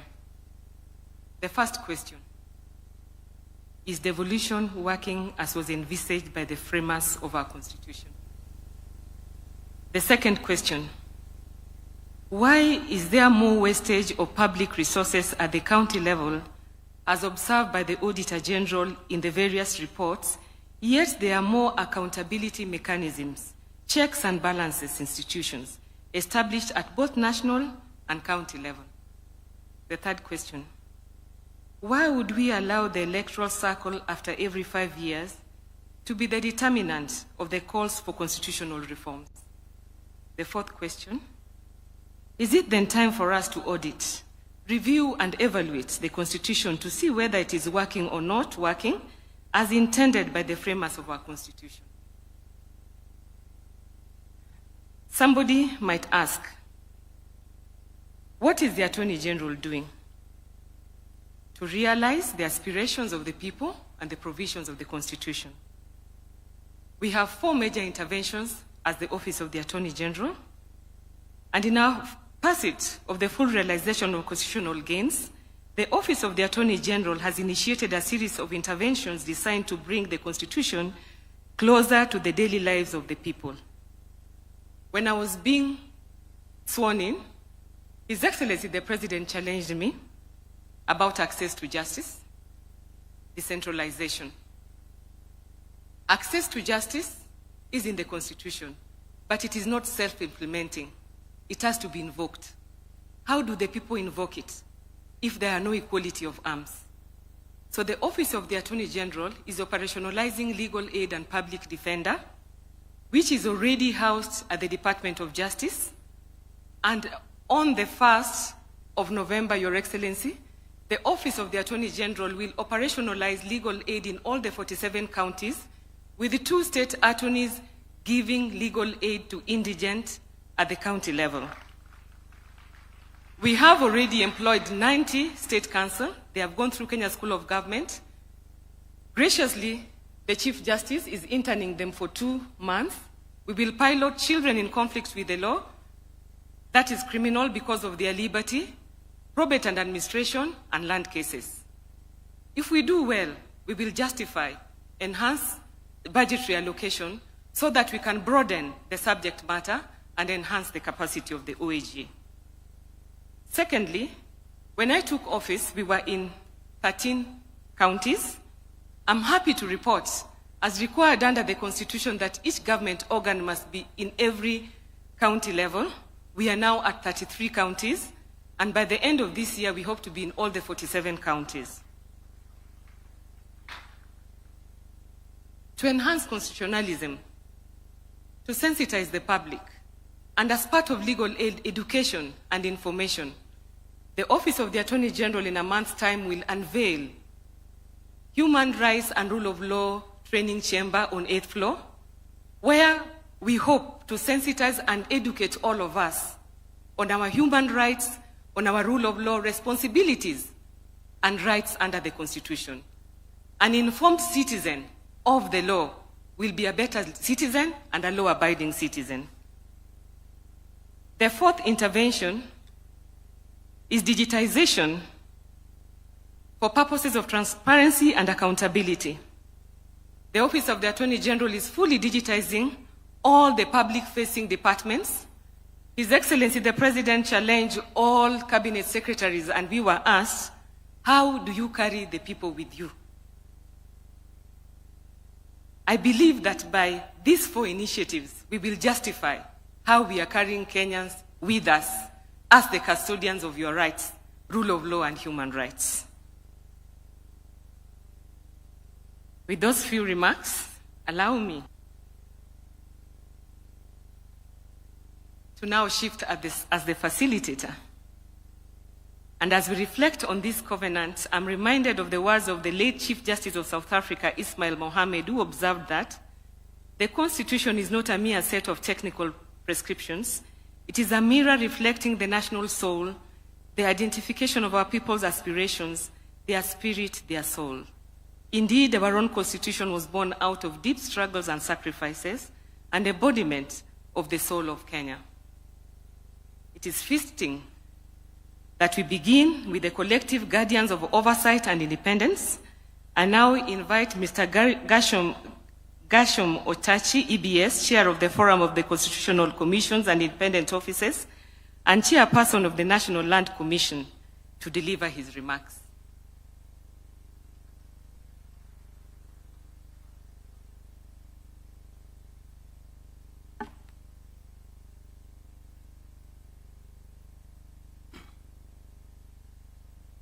Your Excellency, the President of the Republic of Kenya, Dr. William Samoei Ruto, allow me to ride on the protocols established.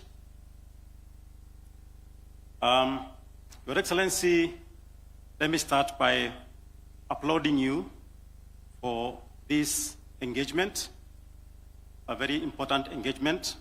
I think will remain etched in our minds as we conclude this and think ahead. Let me also bring my greetings to you, Your Excellency, the leaders present, and all the Kenyans from the caucus. Your Excellency, the CCIOs brings together 15 constitutional commissions and 5 independent offices. Generally under the Chapter 15 commissions, but even those that are analogous. Your Excellency, fellow Kenyans, 3 years ago, the caucus celebrated an anniversary of 10 years. Why 10 years? Because after the Constitution was promulgated, it took a period of about 1 to 2 years to pass various statutes appoint commissioners and set up the commissions and independent offices. So when we celebrated the 10th anniversary, it was basically a stock-taking anniversary. And last year, thanks to the support and facilitation by Your Excellency, again, we held a retreat in Naivasha of all the chairs and the holders of independent offices, as well as the commissioners, where again we reflected on the journey. I will pick out some highs and lows, or hits and misses. Just examples, because there are many. On the lows, what cuts across us is budgetary support that is insufficient. And that has been the case over the years. Resources. And that is a cry across the CCIOs. I say that generally because each of the independent commissions has its unique challenges. But that is a common factor. But I'm happy to report that in the recent past, we have seen from Your Excellency support in terms of growing budgets. I can personally speak of that about my commission and others that I have spoken to.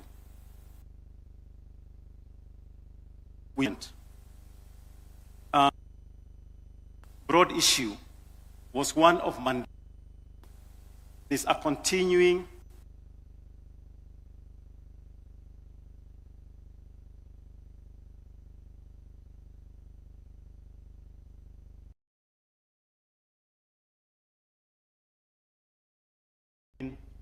TSC and Minister of Education, myself and Waziri Alice. These ones, as we fight diplomatically. But we have those issues.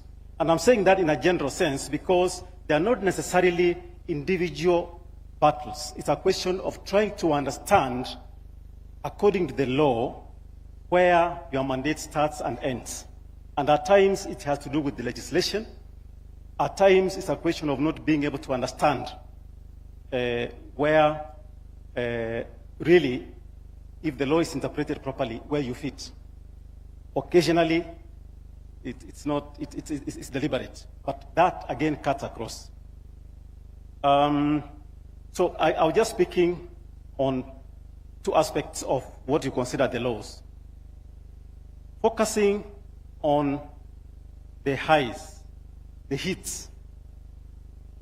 I would want to go back to the sermon that we had at the beginning and about the summit and how it is you can be climbing up, you have reached some summit, but sometimes you don't actually realize that you have reached some summit and you have made progress. I'll just pick two examples, speaking to all Kenyans. The IBC, under the new constitution, has conducted 3 elections. Very, very contentious, particularly at the top, but elections from the very top to all the way to MCAs. Now, I know we listened to some young people, 20 years or so, who were born around 2010, the young children, and there are many others, even in this gathering, who may not know that there's a time elections were presided over by an individual known as supervisor of elections. And that supervisor of elections was assisted by returning officers who were district commissioners. Now, I'm certain if we are to do a quick poll in this room, very few Kenyans would want to go back to that scenario. What am I saying? What we need to look at is, in terms of the positives, is to ask ourselves, we have these institutions. how can we support them and make them stronger rather than destroy them and have the alternative of where we came from. Another example is judiciary. I think Lady Justice Jokindung spoke to this. We have a very robust process of getting a Chief Justice, of getting Supreme Court judges and judges all the way down to magistrates through the Judicial Service Commission. And they apply, they are vetted, they are interviewed live on TV, a very comparatively transparent process. So, back to the example that the judge provided. In the good old days, probably tomorrow morning at lunch hour, you open your TV or radio, it's an announcement, His Excellency has appointed Mr. Otachi as the new Chief Justice, or as the Supreme Court judge. And that was the beginning and end. Now, what we have been used to now, would we want to go back? Would we want to roll back those gains? So, I'm just picking on examples of what we, as we are taking stock, we are trying to appreciate. The point I'm making is every now and then you see attacks on constitutional commissions and independent offices. But even as you look at those attacks, we should ask ourselves whether we want to look at a glass that is half empty or half full. On our part, and on my part, I want to look at a glass that is more than half full. I would say the glass generally across CCIOs is about 75% full. So that remainder, which are the lows, how can we work around the supporting? To conclude, I just wanted, because I was told to make highlights. To conclude, we are having a very robust discussion that is across generation. We have had Gen Zs come strong, very strongly, raising their voices. I would urge those who are involved in appointment of commissioners, holders of independent offices, consider the Gen Zs. Let us have a mix. Mnakaa kwa commission, kuna wazee pale, kuna Gen Z pale, then you are able to talk to each other. Currently, I think the youngest commissioner I know of is actually a vice chair of IBC, Fahima Arafat, a young lady from a sort of marginalized community. I want to imagine you should be able to have those young people. I don't know whether 32 is Gen Z. Is that millennium? Millennial. Your Excellency, I know you started your career as a Gen Z. You got into politics in the 20s. So, can we encourage the Gen Zs? Can we bring them on board in this space so that they are not out there complaining? Let them come in. Even, Your Excellency, even as you recycle us, see, when I'm about to finish this one, I'll come to you and be in Patia Ingine. But even as you recycle us, can you also look at the younger generation? Can we as Kenyans, as we go about our business, how can we get the younger Kenyans being part and parcel of that summit of the Constitution? I hope I have been brief enough, because I know the other speakers. Asanteni sana.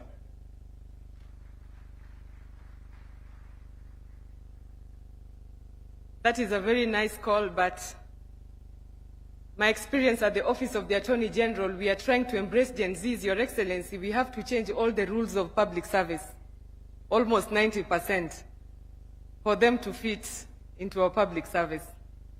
One of them is flexi working hours. So that is food for thought. At the heart of the 2010 Constitution is devolution.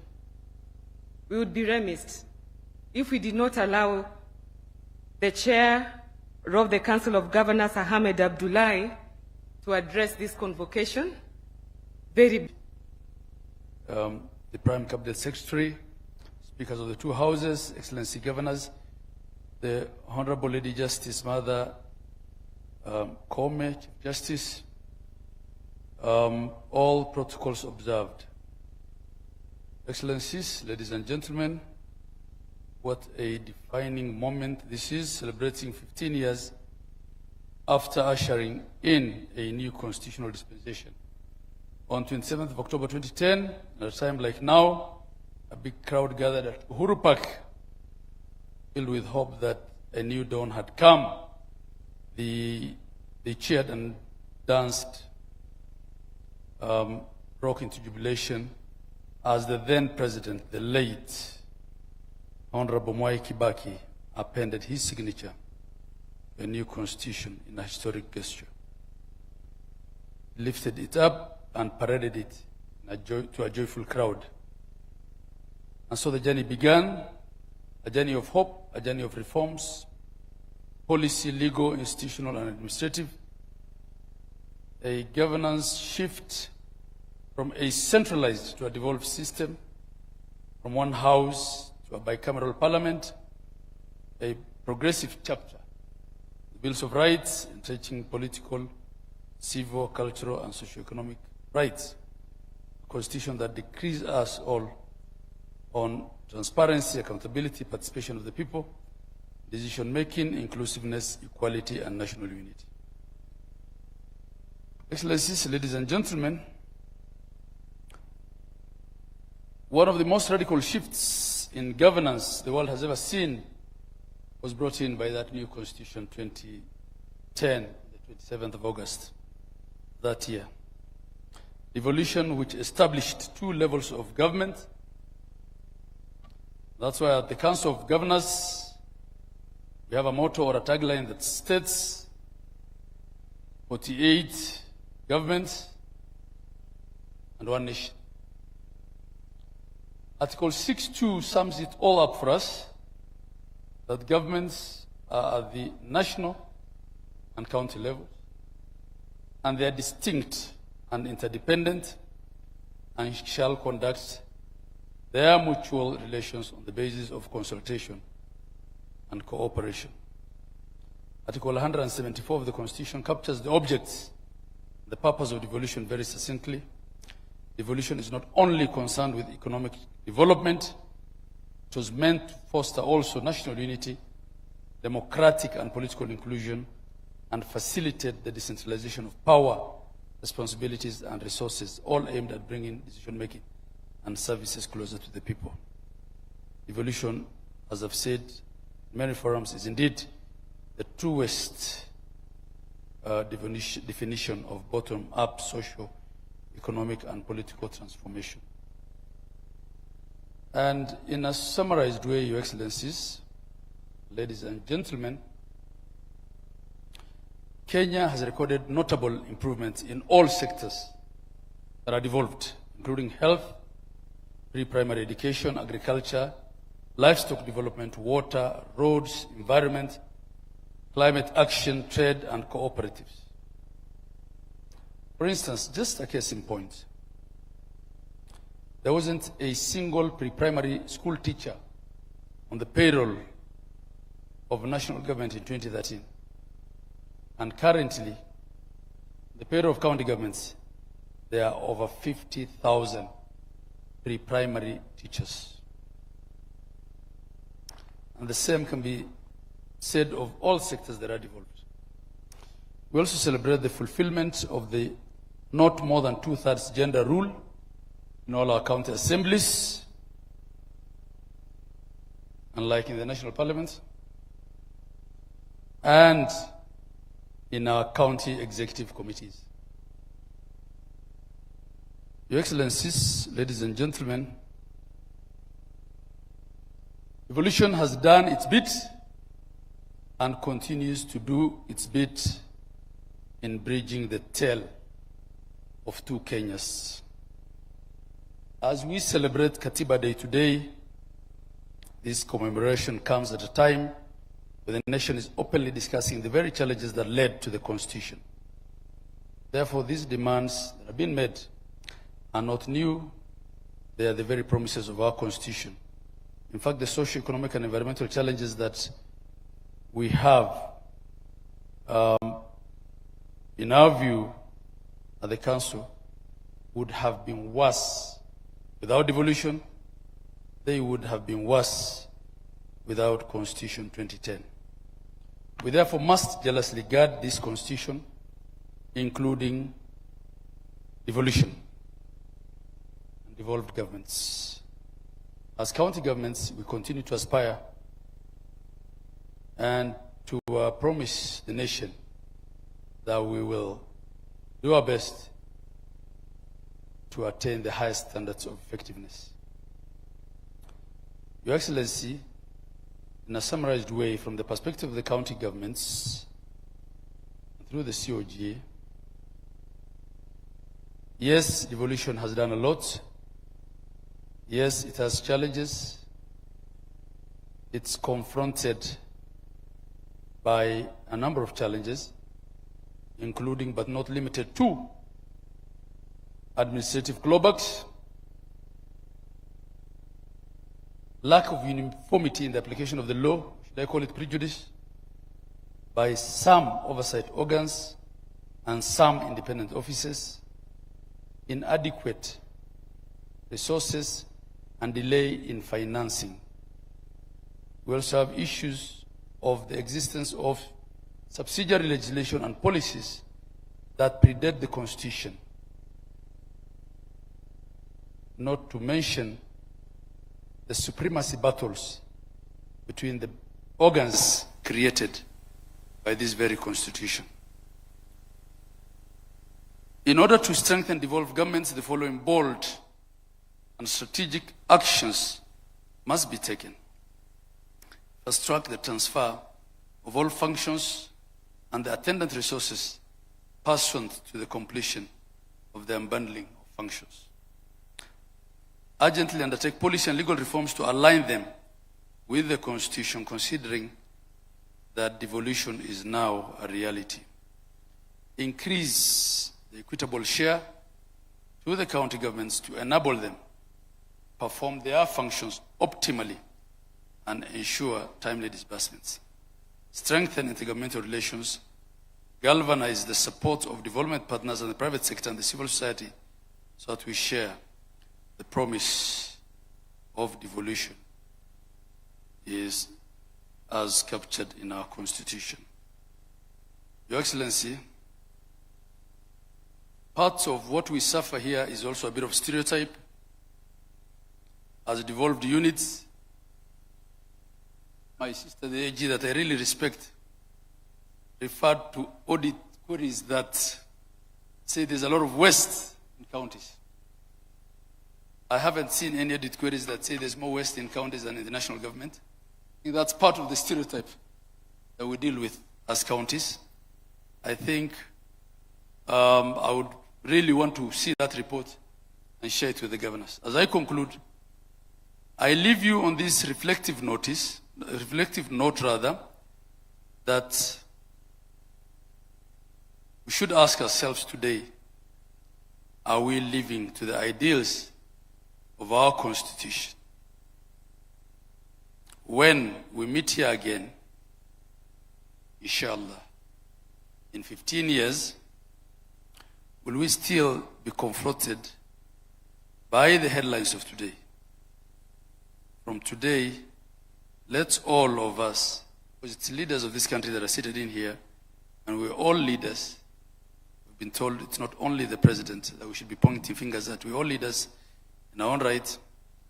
Let's all become champions of our Constitution, from our homes, to our churches, to our mosques, to our temples and shrines, and to our offices.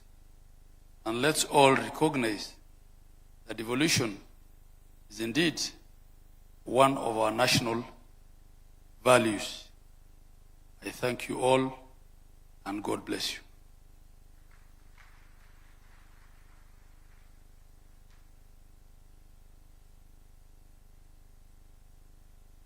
We turn to the branch that gives our covenant its daily meaning through fair, impartial, and timely justice. The judiciary is the sentinel of the rule of law, protecting rights, resolving disputes, and ensuring that public power remains bounded by the Constitution and accountable to the people.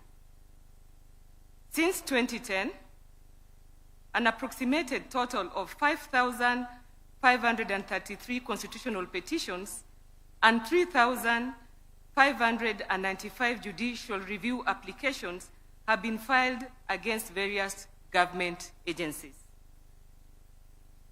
As Lord Denning once reminded us, a constitution is not to be interpreted like a last will and a testament, but as a living framework of government.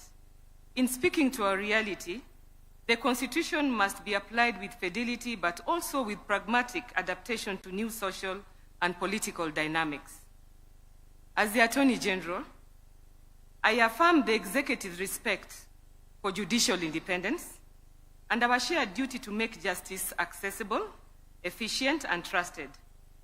When courts are strong, rights are real. When jurisprudence is principled, our institutions are steadied. And when remedies are effective, the promise of the Constitution becomes the practice of governance. It is now my honor to invite my lady, Justice Martha Koome, EGH, Chief Justice and the President of the Supreme Court of Kenya, to deliver her remarks.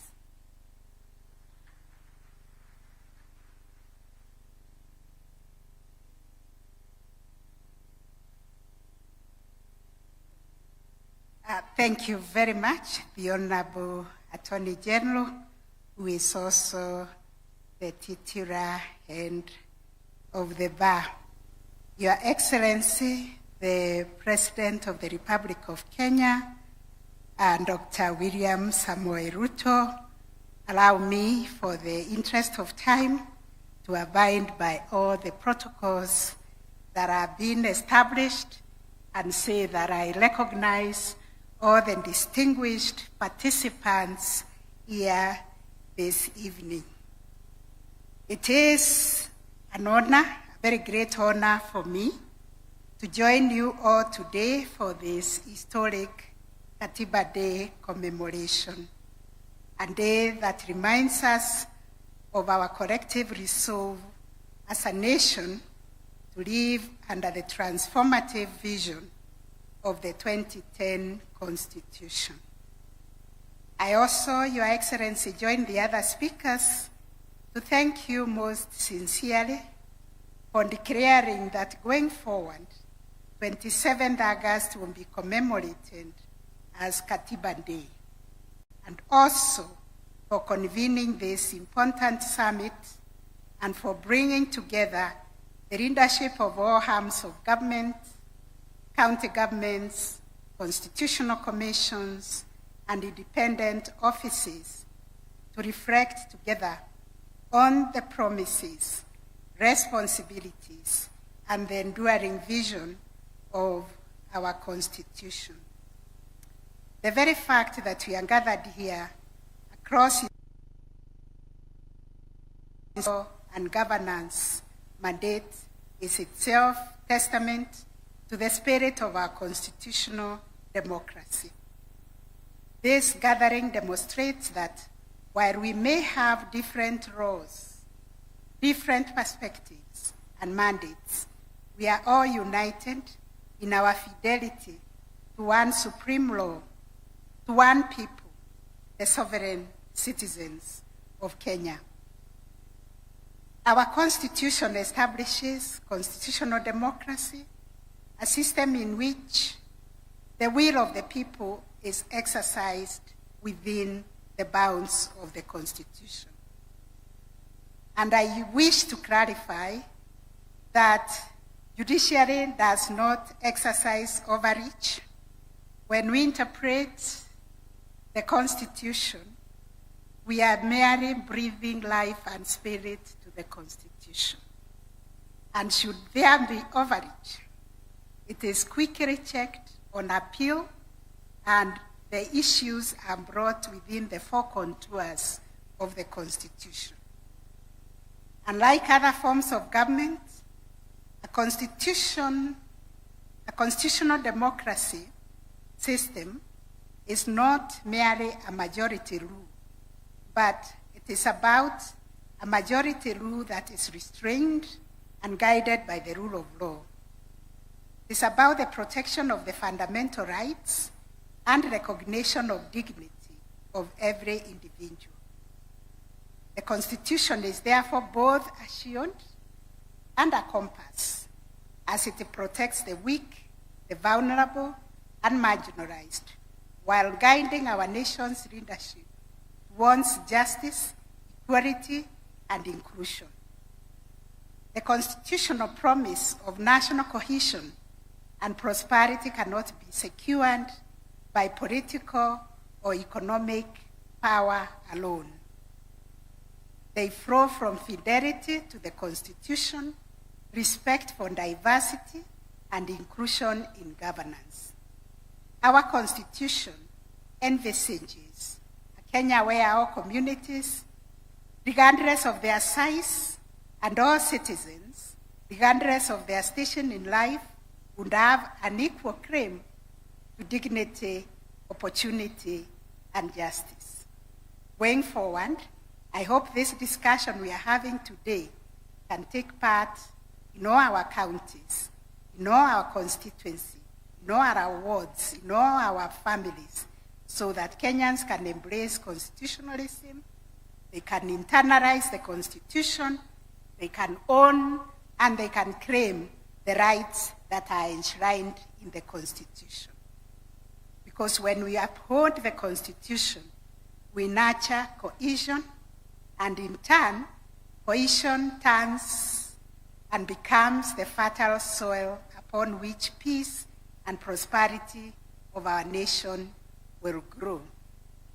It is important to use this Katiba Day commemoration to reaffirm the fact that the heart and soul of our constitutional democracy are strong, independent, and accountable institutions. These institutions are designed not to operate in isolation, not to serve themselves, but to serve fleeting interests, but not also to serve fleeting interests, but to serve the people of Kenya. Every decision we make, be it in the judiciary, in the executive, or in the legislature, the question we must ask is how it impacts on Kenyans and how it promotes the spirit of the Constitution. The judiciary, in particular, occupies a unique place in this framework.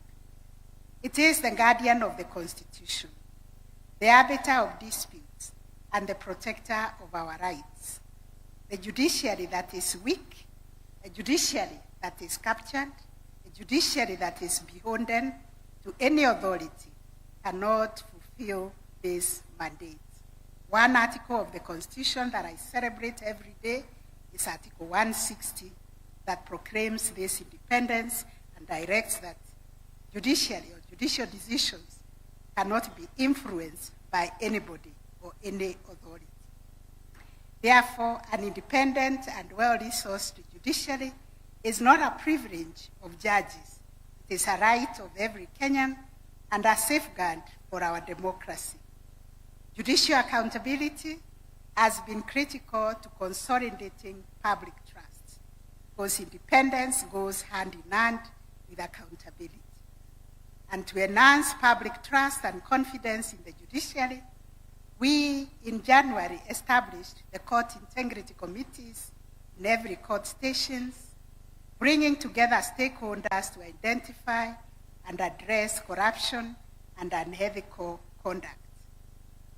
At a sectoral level, the judiciary, working with other agencies in the justice sector, through the National Council on the Administration of Justice, spearheaded the anti-corruption strategic guiding framework for the justice sector, which was launched, Your Excellency, in March 2025, and it promotes a coordinated action in tackling corruption across institutions in the justice sector.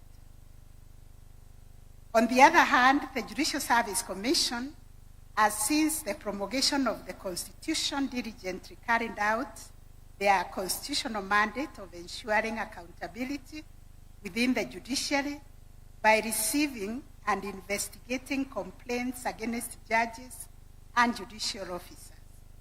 To date, the Commission has processed a total of 946 petitions against judges, reflecting the seriousness with which it treats public grievances and the commitment to upholding integrity in the administration of justice. 4 judges have been removed from office over this period.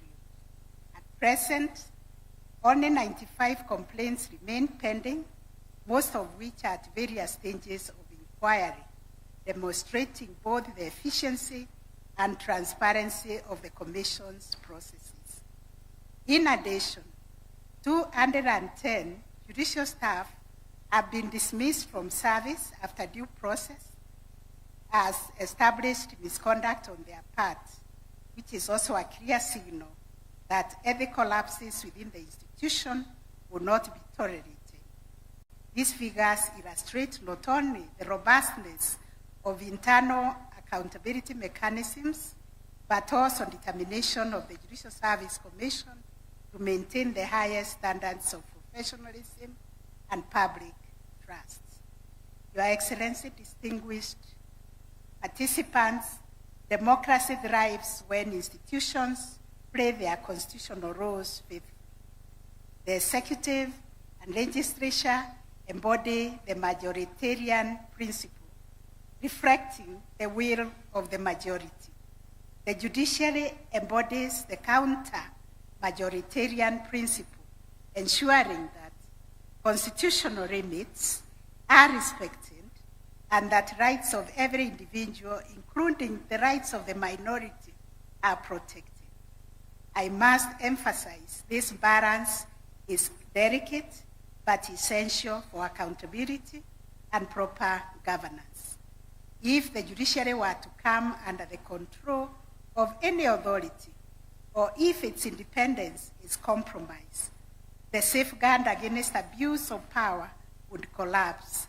That is why the judiciary's independence is not negotiable. It is the very backbone of our constitutional democracy.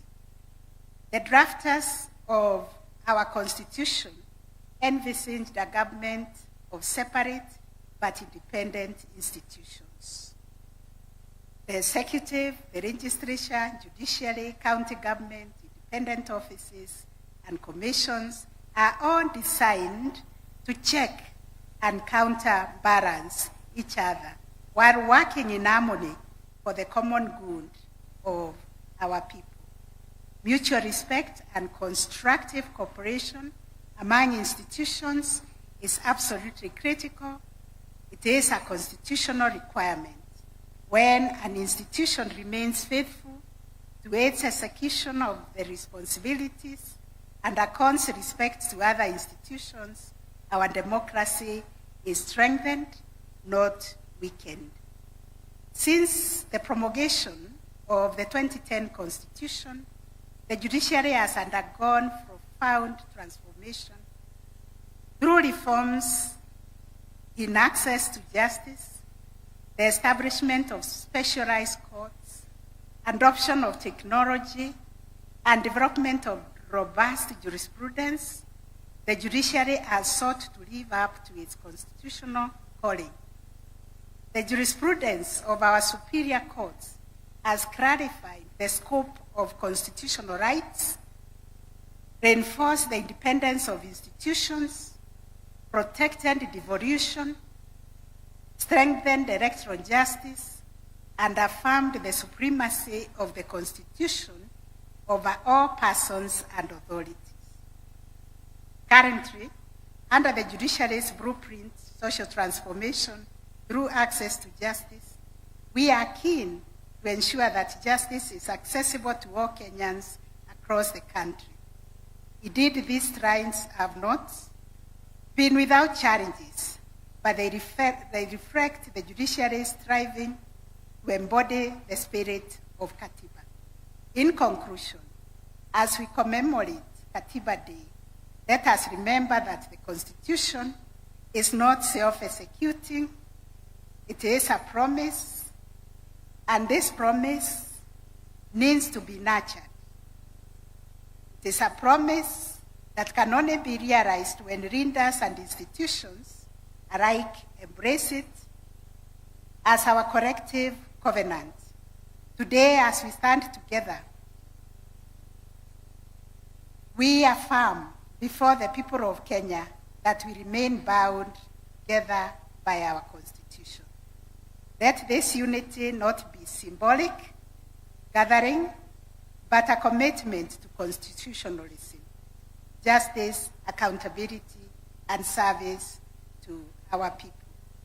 Your Excellency, distinguished leaders, may this Katiba Day inspire us to recommit ourselves to the transformative vision of the Constitution and to work faithfully with our people on the journey towards justice, peace, and prosperity.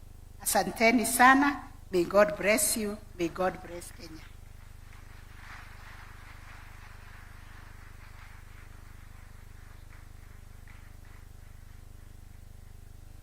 I join my lady in realizing that there are important lessons to draw from judicial reflection. Chief Justice Beverly McLachlan from Canada once stated that a constitution is not simply a legal document, it is a living tree which, by its very nature, must grow and adapt within its natural limits. Kenya too must allow its constitution to live and breathe, adapting to the realities of today's youth, technology, and global challenges, while holding fast to its foundational principles. We now turn to the arm that translates our national aspirations into binding law, allocates resources, and holds the executive to account on behalf of the sovereign people. Parliament embodies representation, legislation, and oversight grounded in our national values and enriched by public participation so that the promise of the Constitution becomes the practice of everyday governance. And I wish to confirm that the public participation bill is before Parliament, and the Leader of Majority promises that soon we'll have a legislation on that. As Attorney General, I affirm the Executive's commitment to constructive interbranch committee, candid scrutiny without recourse, cooperation without capture, and respect for the distinct mandates that make our republic stable and responsive. A principled legislature strengthens policy, safeguards public finance, and sustains public trust. It is now my honor to invite the Right Honorable Dr. Moses Masika Wetangula, EGH Speaker of the National Assembly, to deliver his remarks.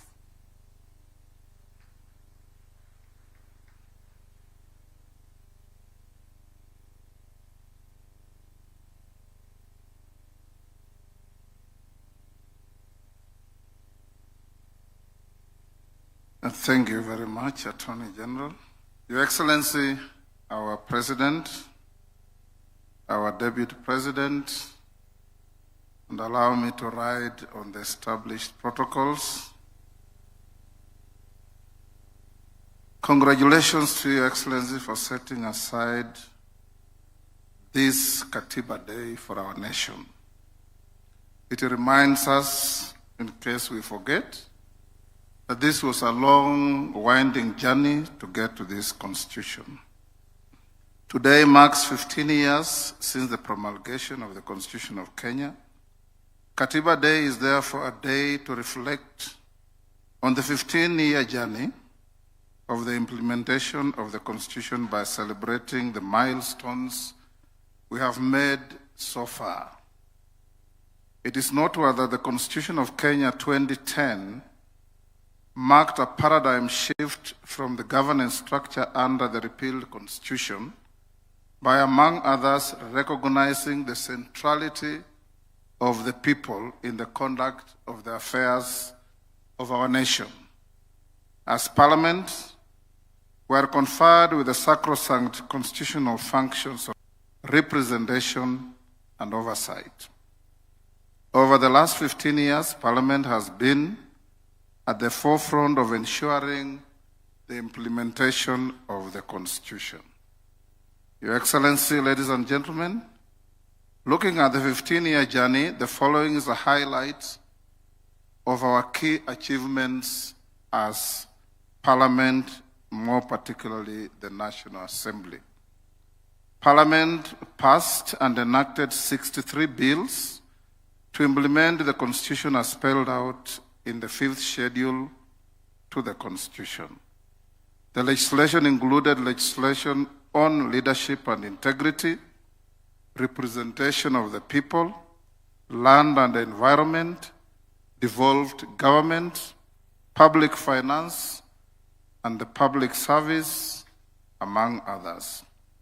Parliament has also passed and enacted 471 bills that have promoted good governance and social and economic development of the country. The bills include the recently passed Anti-Money Laundering Amendment Bill 2025 and the Conflict of Interest Bill 2025, which are now acts of Parliament. Further, to implement the Bill of Rights under Chapter 4 of the Constitution, Parliament has enacted and passed several pieces of legislation to promote the fundamental human rights, including the right to the highest standard of health and the right to accessible and adequate housing, this being the Social Health Insurance Act and the Affordable Housing Act, respectively, among others. The National Assembly has, over the past 15 years, provided for the financing of the national budget through enactment of 13 appropriation acts.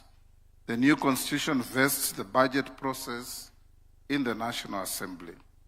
Your Excellency, ladies and gentlemen, the National Assembly appropriates resources that are essential for execution of constitutional and statutory mandates of various organs of government. Equally, funds have been appropriated to the NGCDF to fund various key national projects at the constituencies and to NGAF to fund affirmative action initiatives.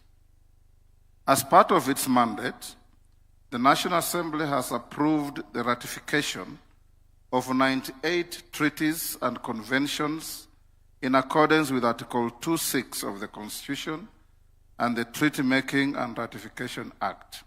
This has ensured that the country's commitments to international obligations are informed by national interest.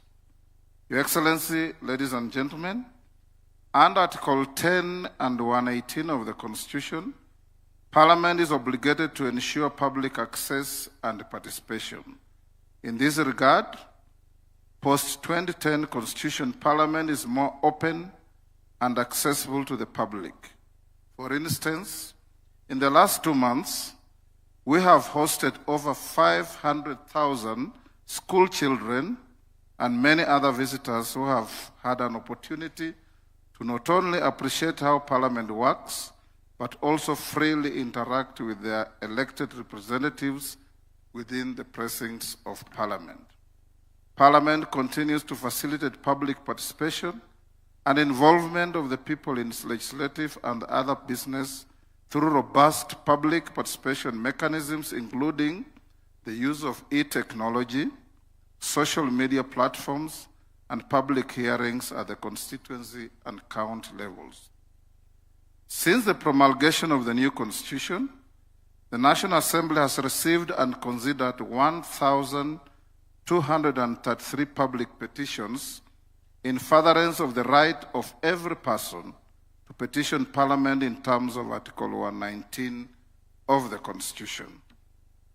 Your Excellency, ladies and gentlemen, the National Assembly has for the last 15 years vetted 199 state officers nominated for appointment to various state offices, including cabinet secretaries, principal secretaries, holders of independent offices and commissions, and diplomatic postings.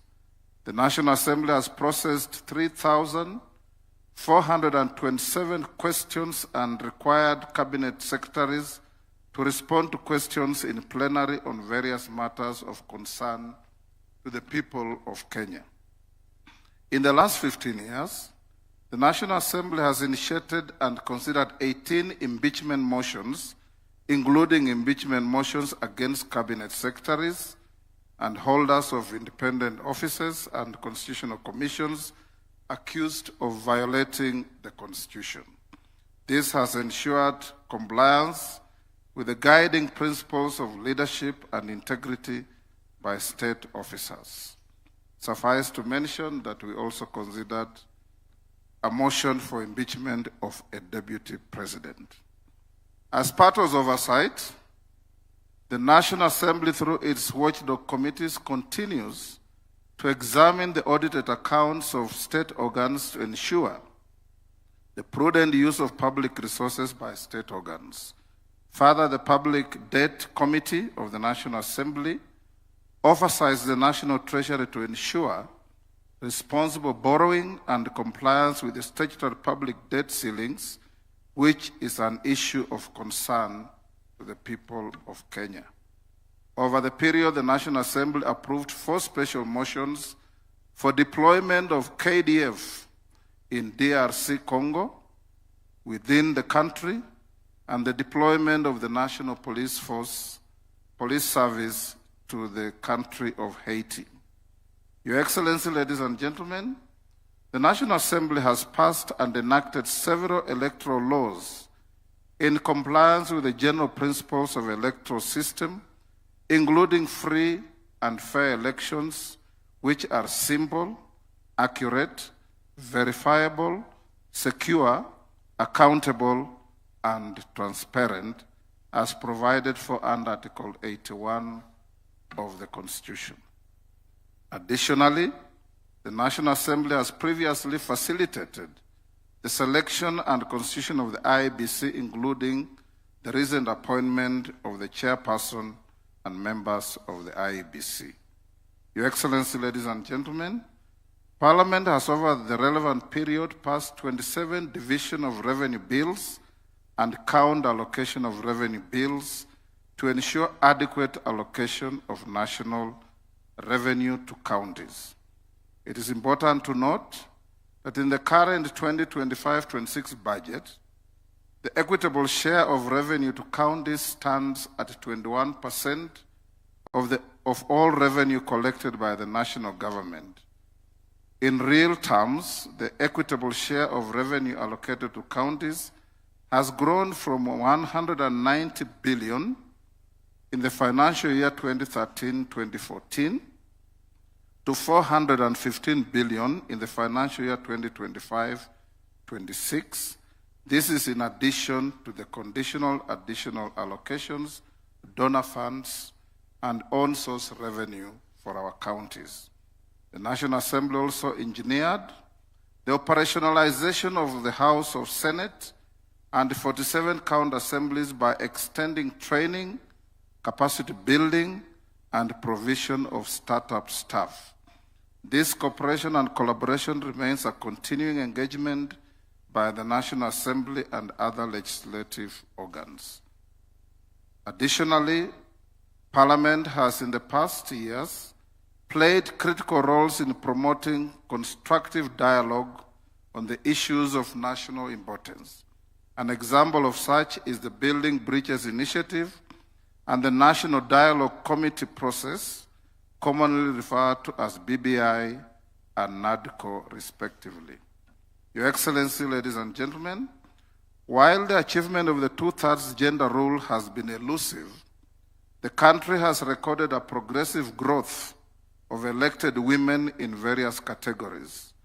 From 16 elected women members of parliament in single constituencies in 2013 general elections, we now boast of 29 women members of parliament, not to mention the 7 women governors elected by the people of Kenya.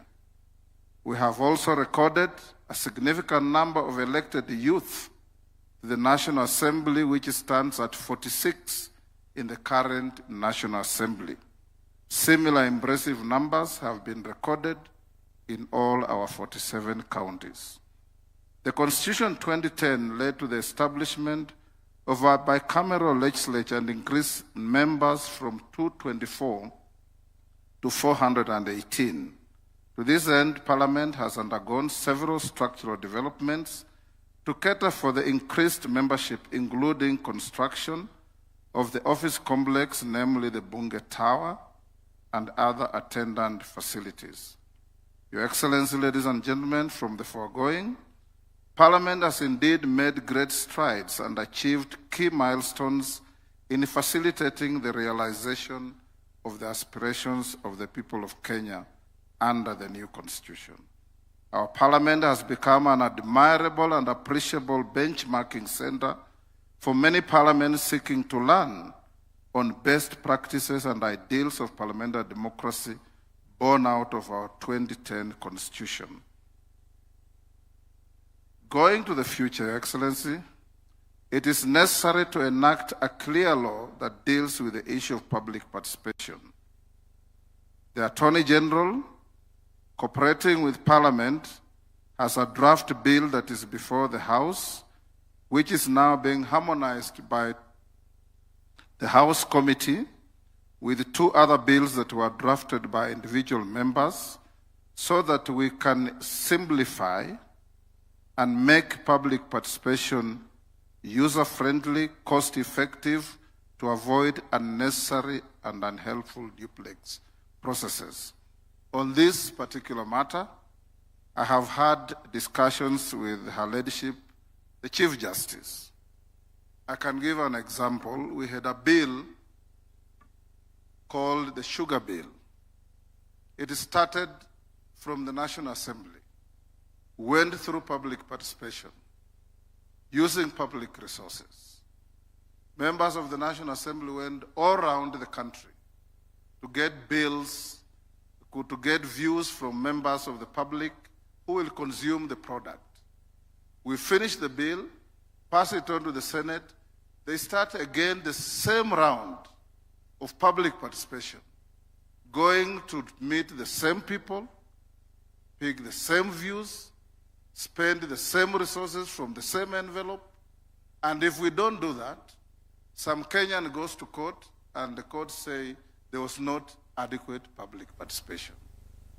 This is the reason why it is so important that we must have this law passed as quickly as possible, and I promise Kenyans that within the first 1 month of our resume from recess on 23rd September, this bill will be ready for presentation to the President for assent. In conclusion, the Constitution being a living and dynamic document, it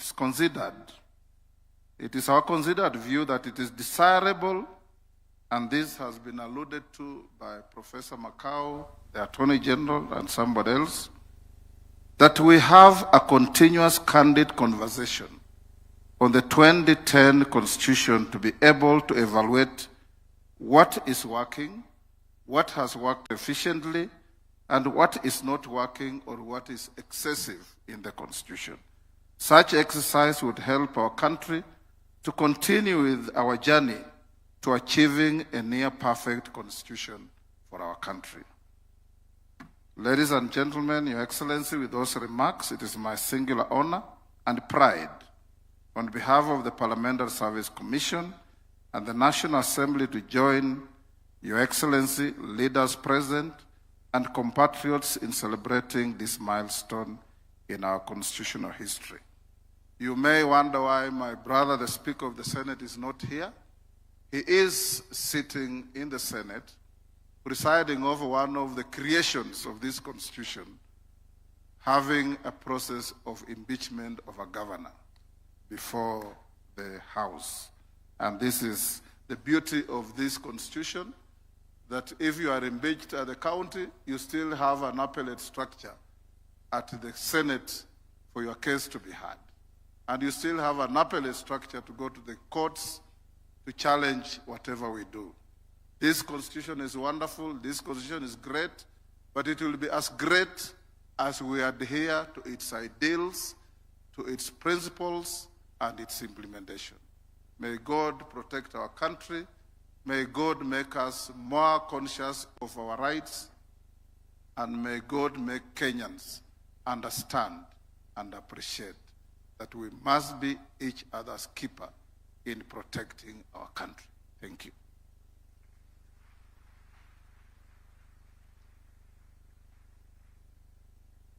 Your Excellency, the President, fellow Kenyans, distinguished ladies and gentlemen, as my duty comes to an end as the mistress of ceremonies for this segment, join me to thank our speakers for a candid reflection of our Constitution, the Chair of the Constitutional Commissions and Independent Officers, the Honorable the Chief Justice, the Speaker of the National Assembly, and to our artists who remind us that the Constitution also lives through culture and community.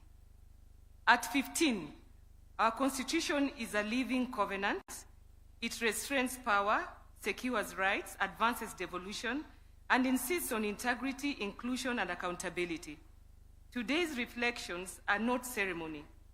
They are our report to the people, what has worked, what must improve, and how we renew trust through lawful, ethical, and service-centered governance. As the Attorney General, my office's duty is straightforward: to uphold the constitutionality in executive action, to steward sound legislation through clear drafting and rigorous review, to defend the public interest in our courts, and to facilitate principled cooperation among institutions while respecting their independence. When each arm performs its mandate and does so within the law, the promise of Katiba becomes the practice of everyday life. Allow me to echo the words of the former UN Secretary General Kofi Annan: a constitution is only as strong as the will of those who live by it.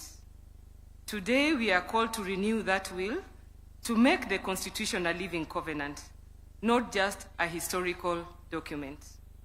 With gratitude for your attentiveness, it is now my honor to invite His Excellency, Dr. Musalia Mudavadi, EGH, Prime Cabinet Secretary, to address us and thereafter introduce His Excellency Professor Kithure Kindiki, EGH, Deputy President of the Republic of Kenya. Thank you for the pleasure of your company. Thank you.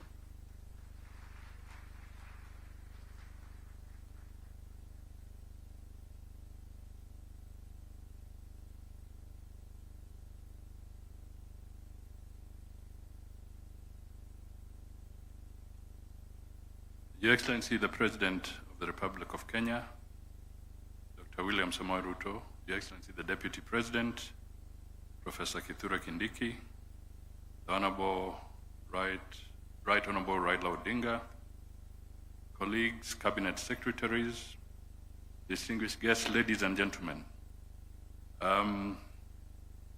Your Excellency, let me join the long list of those who have congratulated you for this very important proclamation you have made in declaring this day an annual observance to renew our nationalism and commit to the ideals that bind us as one nation. I trust it will also be a good signal to the Ministry of Education to reintroduce civics as a fundamental subject in our educational institutions. Today, Kenya joins our over 60 countries globally that have designated and commemorate National Constitution Days. These include nations such as Norway, Denmark, the USA, China, and India, among others. Notably, Kenya now stands among the pioneering states in Africa to establish and observe a National Constitution Day. Your Excellency, the noble decision to designate the Katiba Day is long overdue but timely. For example, India, the world's largest democracy, adopted its constitution on November 26, 1949. but it was not until November 26, 2015, that the country officially began commemorating the Constitution Day. Similarly, it was not until 2024 that the United States of America officially established commemoration of the Constitution Day every 17th of September. Personally, it was a privilege to oversee the early implementation of devolution when I served in the Grand Coalition government as Deputy Prime Minister and Minister for Local Government. I oversaw the development of the sessional paper on devolved government under the Constitution of Kenya 2010. Today, we all celebrate the decentralized power, fostered equitable development, and we celebrate our diversity, making devolution a cornerstone of the Constitution. Fellow Kenyans, let us cast our minds back to the harrowing days of 2007 and 2008 post-election violence. It was a stark reminder that without strong institutions, chaos reigned. In the midst of that turmoil, hope flickered through the Serena talks mediated by the late Kofi Annan, former UN Secretary General, His Excellency Benjamin Mkapa, Madame Gracia Machel, under the auspices of the panel of eminent African personalities. I was honored and privileged to be with you, Your Excellency, William Ruto, the Honorable Moses Wetangula, the Honorable Martha Karua, the Honorable James Orengo, the Honorable Professor Samson Ongeri, the Honorable Dr. Sally Kosgei, and the late Honorable Mutula Kalonzo as the negotiators in the Annan-led Serena talks, which came up with the National Accord. From those talks emerged critical reports reviewing the electoral system through the Kriegler report and the Waki reports to handle post-election violence. Your Excellency, according to the tracking of our State Department for Parliamentary Affairs, the tenacity of the 2010 Constitution to withstand pressure and not even crack at the height of intense pounding is a true reflection of the Kenyan indomitable spirit. The 1963 Constitution was amended 30 times. That means roughly once every 2 years, including the infamous Section 2A.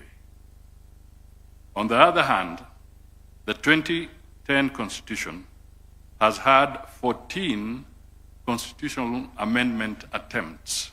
Mark my word here, attempts. Via parliamentary initiatives, those were 10, and 4 via popular initiatives, the popular initiative route.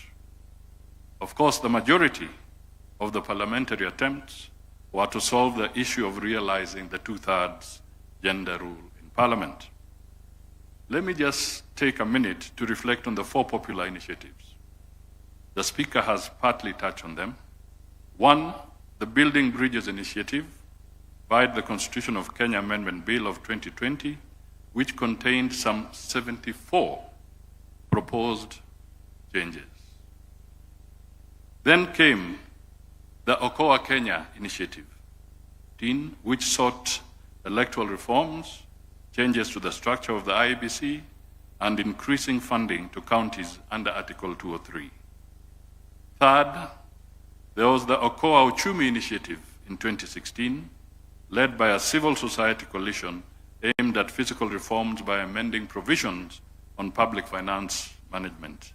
Lastly, there was the Punguza Muzigo Bill of 2019, sponsored by Ukuru Akot and the Third Way Alliance, which proposed far-reaching changes, including reducing the number of members of parliament, abolishing nominated seats, strengthening county governments, and altering the presidential term limits. Having looked at those, let me also pose a few rhetorical questions. Is it impossible to amend the 2010 Constitution? Or did the attempts not meet the constitutional threshold to amend? Or is it the Constitution resisting amendments for want of procedure? Finally, does it also mean that this Constitution does not pander to political fiat? 15 years down the line, in this spirit of vigilance, we must firmly oppose any amendments that undermine the basic foundations of constitutionalism, particularly those that erode the sacred principle of separation of powers. The three arms of government, the executive, the judiciary, and the legislature, are independent, yet profoundly interdependent. Your Excellency, this Constitution has also been tested and proven to be built to create strong institutions. All of us will remember when on 1st September 2017, the Supreme Court surprised all and sundry when they annulled a presidential election. The executive then respected the court ruling, and the country went back to a repeat presidential election, the first such action on the African continent. That moment showed that Kenya, through the 2010 Constitution, had grown into a mature democracy. Your Excellency, as we celebrate the strides of the 2010 Constitution, let us be clear, the Constitution is not an end in itself, and this has been said by previous speakers. The one thing that we need to resolve is the need to look at the cost of implementation of the Constitution. And indeed, the Speaker has articulated this very effectively. We, from the Department of Parliamentary Affairs, have audited the legislative agenda of the government for the next 5 years since we came in under your leadership, Your Excellency. And the costing indicates that if we were to follow the normal route that we are taking today, it will cost us about 18 billion Kenya shillings to just deal with legislation, drafting of policies, and working towards that. And this is something that has been brought out, costed by the individual departments. Now, we must look at it in the context of the impact on the taxpayer. Is there value for money if we use 20 billion shillings on policy documents, or should we provide medicine in our hospitals and build bridges? This is a fundamental question that Kenyans ought to reflect on, and hence the importance of the public participation bill. We cannot have multiple layers of public participation on the same issue, from the executive to the parliament to the county governments to the technocrats, multiple layers on the same issue. That, in my view, is robbing the Kenyans. We need to look at it carefully. Finally, Your Excellency, having said all this, I was very careful. I came with written remarks because on matters constitution, you don't want to be misquoted. But let me end by once again saluting Kenyans for the 2010 Constitution and really reiterating that this is a foundation of our legacy as a stable democracy, and through a stable constitution, stable democracy, we shall attract more investment and create better opportunities for our Kenyan people. It is now my duty, Your Excellency, to invite His Excellency the Deputy President to come back to the podium so that he can navigate us to the final stage with you. I just want to tease him a little bit as he comes. I saw in the program, Your Excellency, the song, My Land is Kenya. And I was waiting for it because the writer and composer of that song was a gentleman who went to Nairobi School, and he was born in Kenya. He was called Roger Whittaker. And this gentleman went to Lenana. Mr. Deputy President, it's your turn.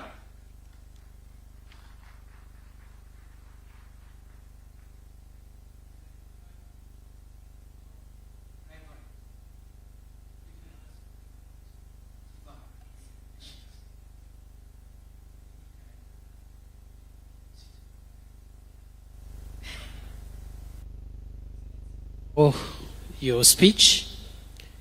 We have in our midst a statesman, an elder statesman, Prime Minister Raila Odinga, who has done a lot for this country. It's only fair that we recognize him and ask him to say jambo. Karibu, Prime Minister, Your Excellency.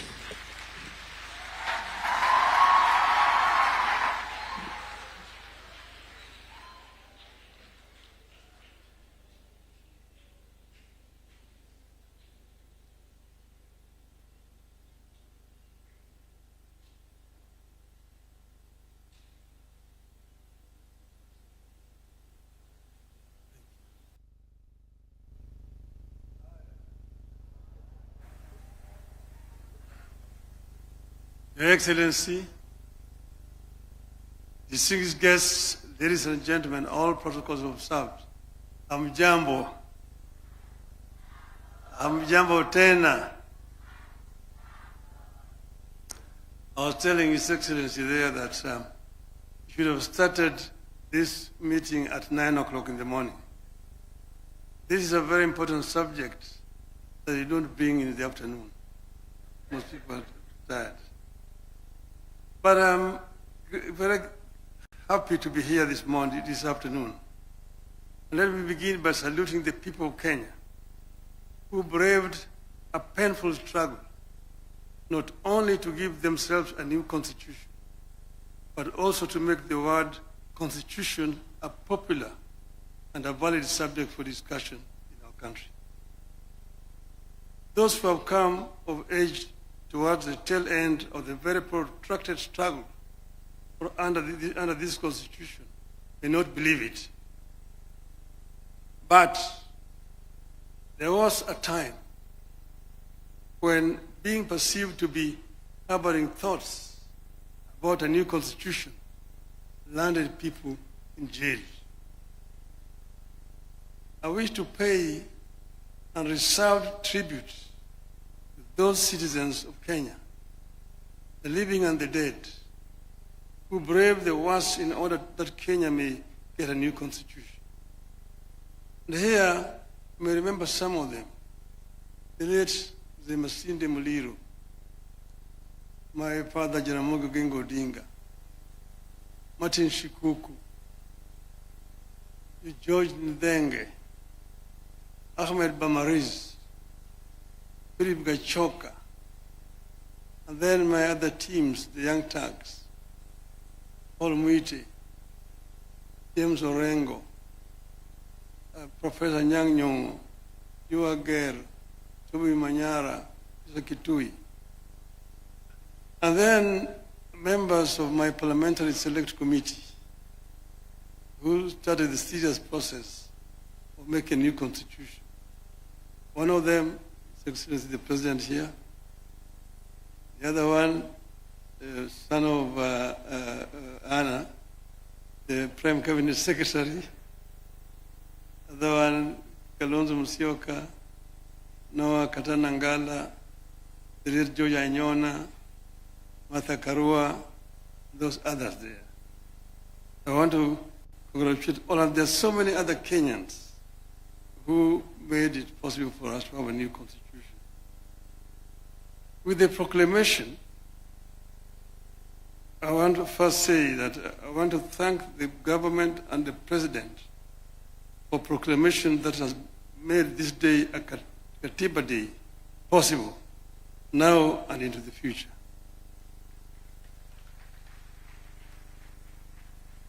the proclamation, you have transitioned from fearing to celebrating a constitution. It is my belief that this annual Constitution Day will be an avenue for a robust take on our Constitution, what works and what is failing. That was never allowed in the past. I want to encourage Kenyans to engage with this new development now and into the future in the interest of our nation. I'm being very deliberate here in my reference to the nation. It is my firm belief that whatever dreams we choose to pursue, either individually or collectively, we need to have a country first. We must preserve the territory known as the Republic of Kenya first.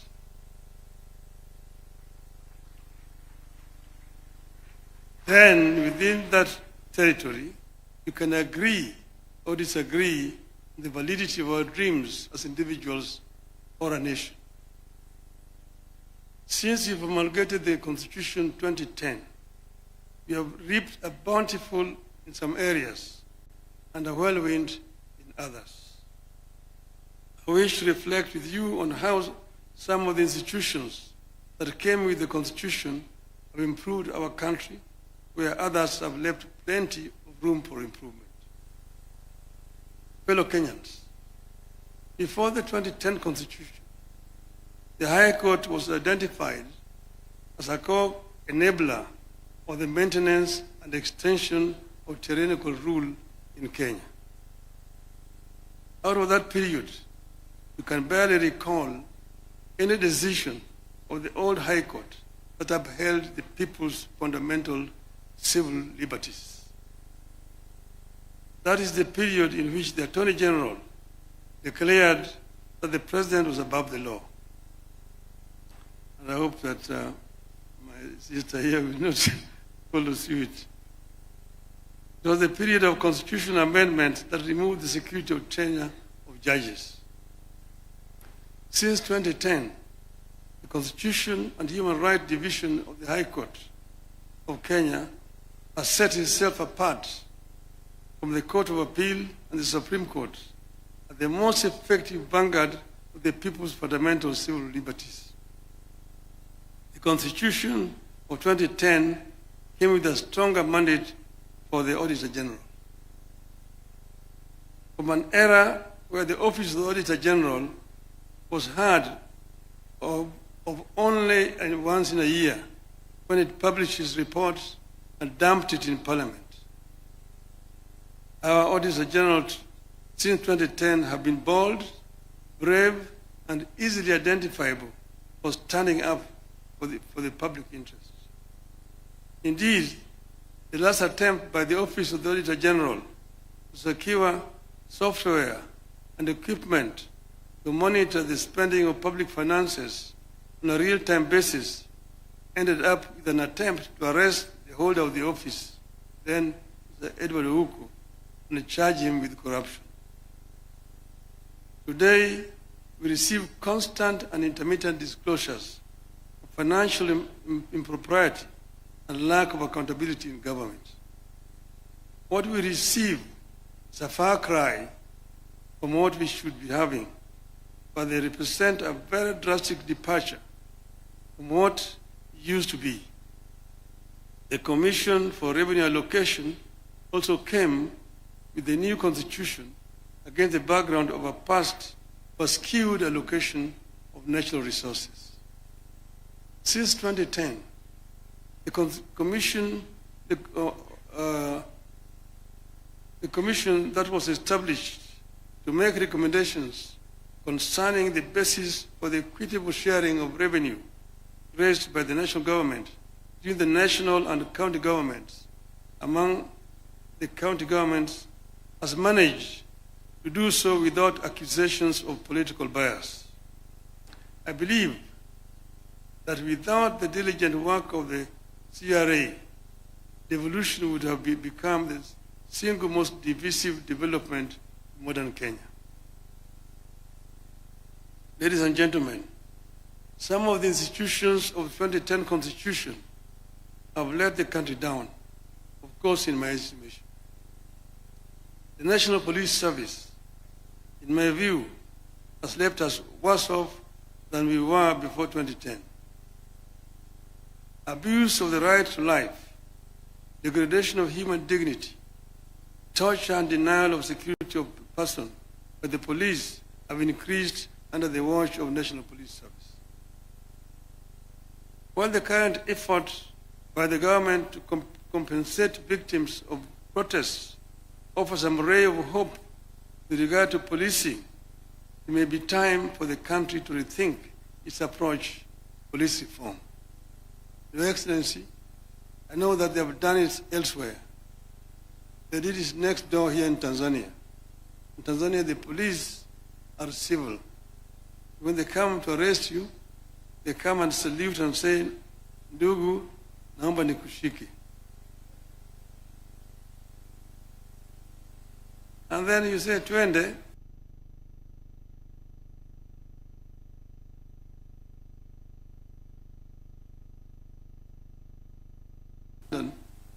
You go to the cop. They call the Bobby. "Excuse me, could you show me the road to Trafalgar Square?" "Oh yes, Trafalgar Square, yes. Walk straight on. Turn to the left. 100 yards. Turn to the right. Straight on. You can't miss it." They say, "Thank you." Then he says, "Thank you, sir." In Nairobi, you get lost. Afande, ninyeshe njia ya kwenda Kariakoo. Umepotea? Ndio. Wapi kitambulisho? "Oh, sikubeba kitambulisho, niliwacha nyumbani." "Una kitambulisho?" Bingo. In the cells. Tomorrow you're in court, loitering with the intention to commit a felony. We need to change this. The Independent Electoral and Boundaries Commission equally stands out as an institution that has made no progress securing for Kenyans what they sought. The same issues that Kenyans faced in 1992 when it held its first multi-party elections still hound us. Let us hope that the new electoral commission that we put in place is going to make a difference. Confidence in the commission remains extremely low. Election officials and the processes remain some of the most distracted and divisive in Kenya. Our elections are some of the most expensive in the world. That is, the cost of per ballot is much higher, 5 times it is in the United States. It never seems to matter how many times we turn over the commissioners or election technology. The doubts remain while the costs get higher. I want to hope that the latest version of IBC will tame the tide against the negativity and doubts that surround the institution. The Director of Public Prosecutions was also a new and exciting creation of the new Constitution.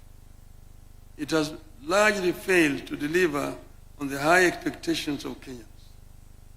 Just 1 year before we promulgated the new Constitution, in 2009, Attorney General of Kenya was described by a special rapporteur of the United Nations as the embodiment in Kenya of the phenomenon of impunity.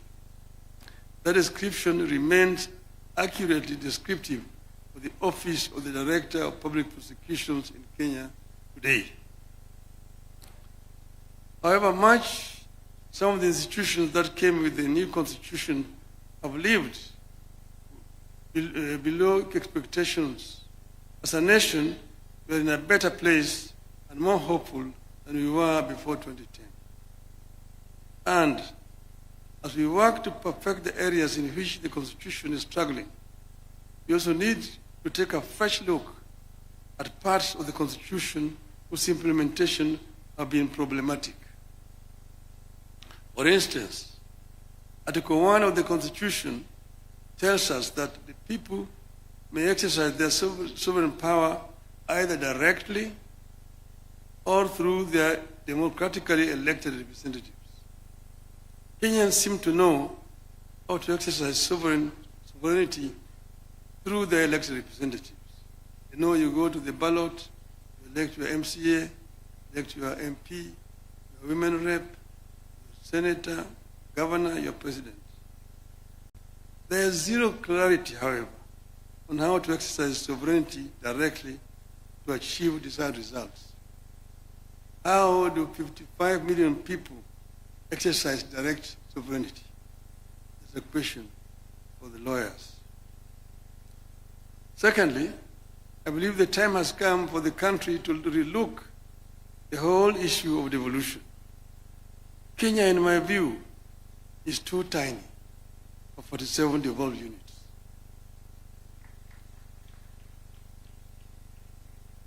We are just 5 short of the United States, which is a continent. Nigeria, with over 200 million people, has got 34 plus Abuja. South Africa has got 9 provinces.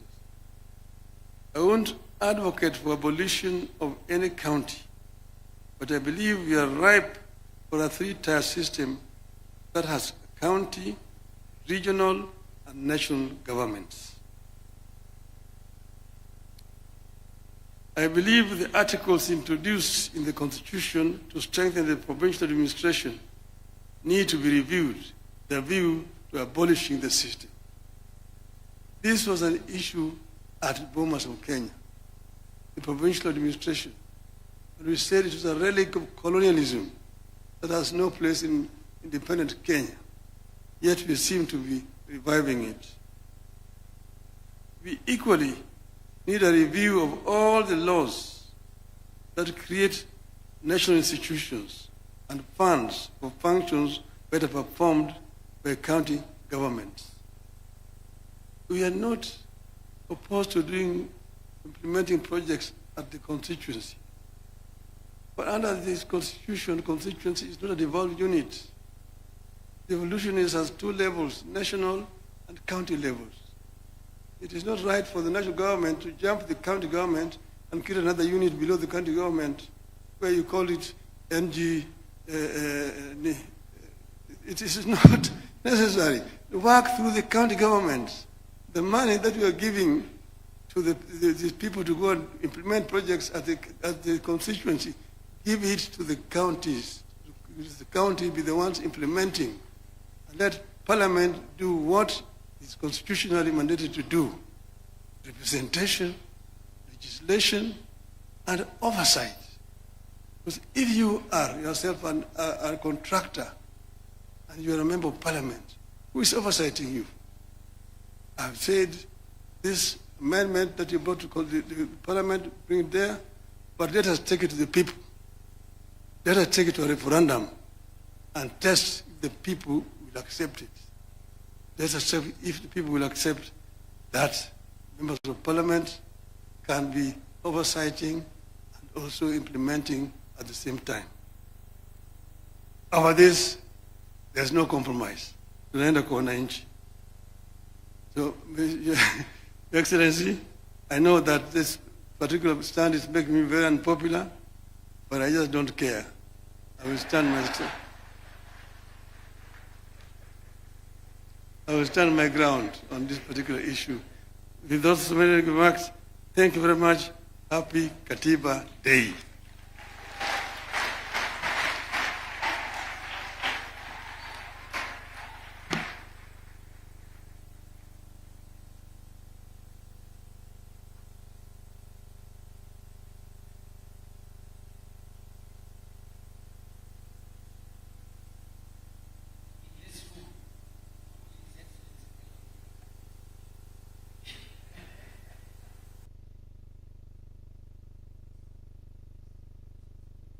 Especially the last one,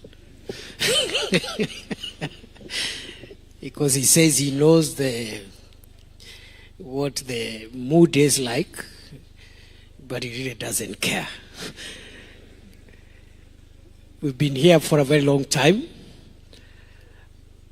I request we stand up, stretch ourselves, as we invite His Excellency President William Ruto to come and address us as we crown off the first Katiba Day celebrations.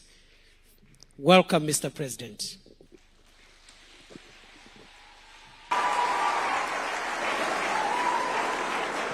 Thank you very much. Please, let's take our seats.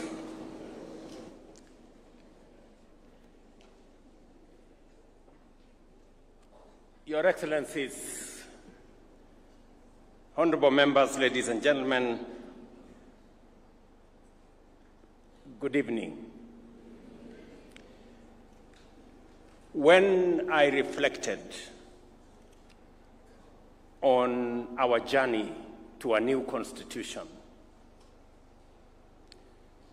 and as has been ably put by those who have spoken before me, especially the former Prime Minister, we were members of the Parliamentary Select Committee that midwifed the constitution-making process. At some point, he was chair. At some point, I was chair. But we all participated in this journey. And as I reflected on our journey towards a new constitution, I was reminded in my conscience that when we got a new constitution, we seemed to have said we are done with matters constitution. And that is why I decided that maybe it is time. It may be 15 years down the road, but it's never too late to do the right thing. And that is why I signed a proclamation for us to celebrate this day, the day that we promulgated a new constitution as Katiba Day. And I want to thank all of you for honoring my invitation so that we can do this together.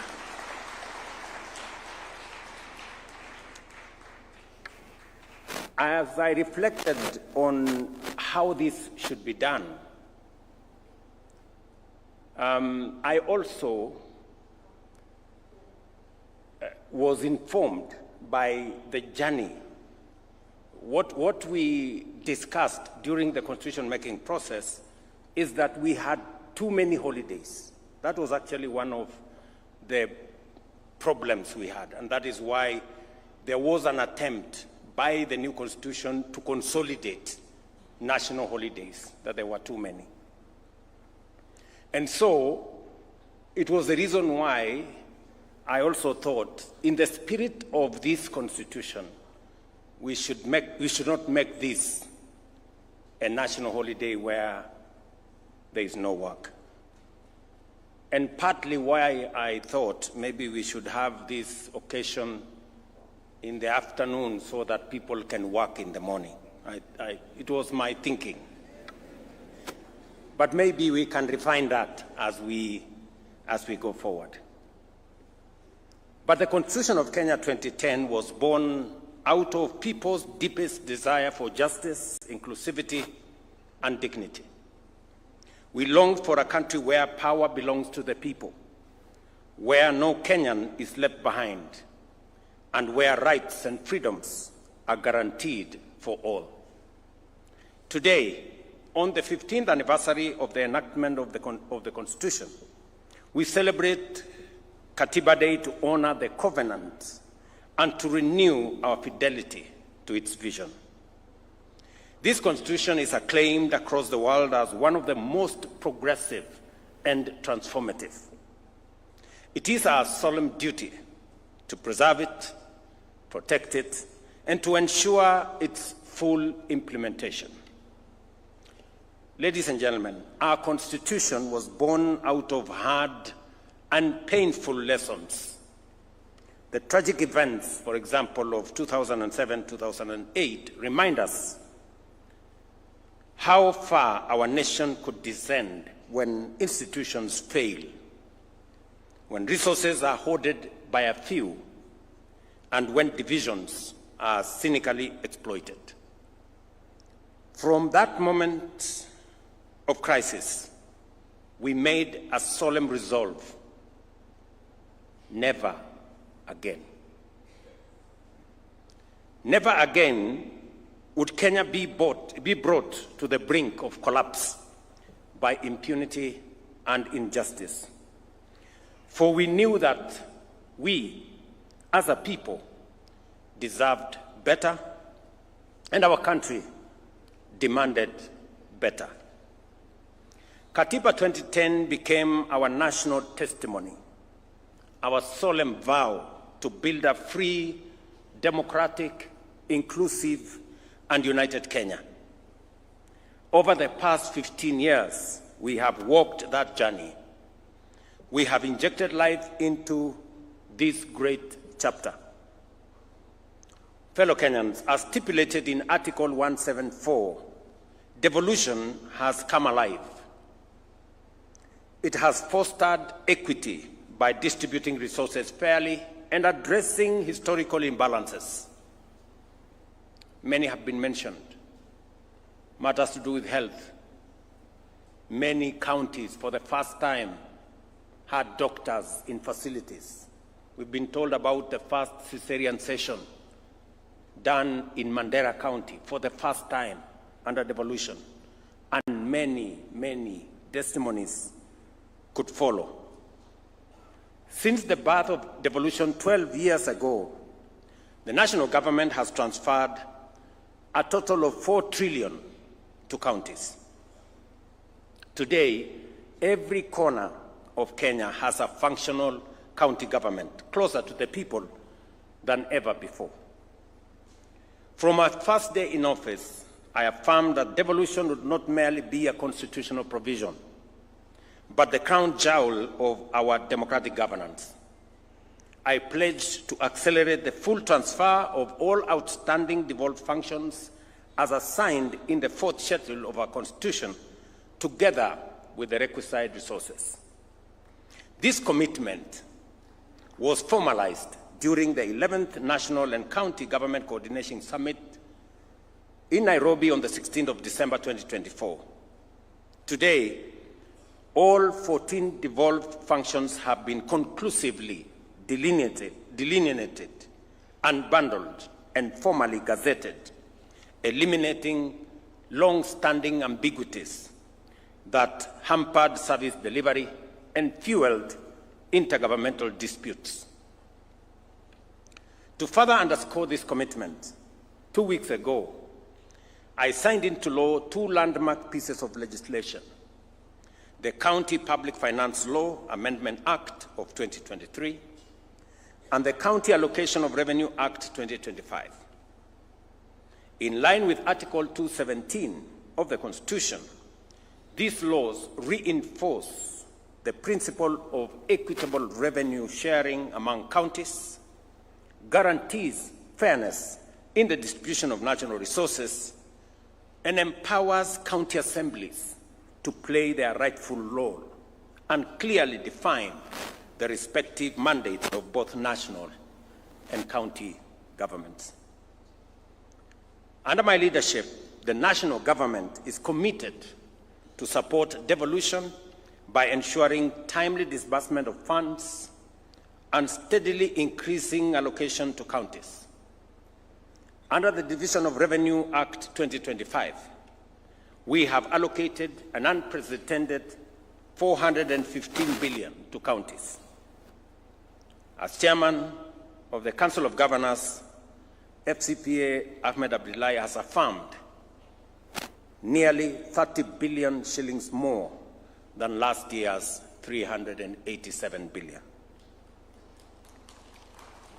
I know that my good friend Abdullahi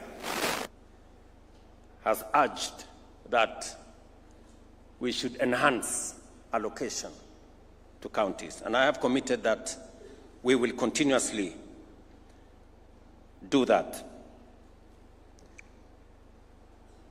But I also want to ask for the assistance of my county government leaders, the governors. The job of mobilizing resources is a very difficult job. As I mobilize resources nationally, I also want you to work with me and to assist me to mobilize resources at the county. Don't leave the business of mobilizing resources to me, because in the process of trying to mobilize resources so that I can transfer more to the counties, I have acquired names, including Sakayo, and you know it. And I know no county governor wants to raise resources locally, although the law now exists for own source revenue. I would want to ask of you, governors, please, even as you urge me to transfer more resources because I have to mobilize, also look at the opportunity to mobilize resources locally. Even if you are called Sakayo at the county, it will not make any difference. It is still okay. Ladies and gentlemen, the Bill of Rights, enshrined in Chapter 4 of the Constitution, is the heart of our democratic order. It guarantees every Kenyan fundamental freedoms and socio-economic rights, including the right to education, health, housing, food, water, and dignity, as set out in Article 43. Over the past 15 years, we have worked diligently to breathe life into these rights. And I say this in the full understanding that for citizens of our nation to be able to enjoy our democratic credentials, to be able to enjoy the rule of law and constitutionalism, there are rights guaranteed under Article 43, social and economic rights, that are fundamental to citizens enjoying other rights. A Sikh, ignorant, uneducated,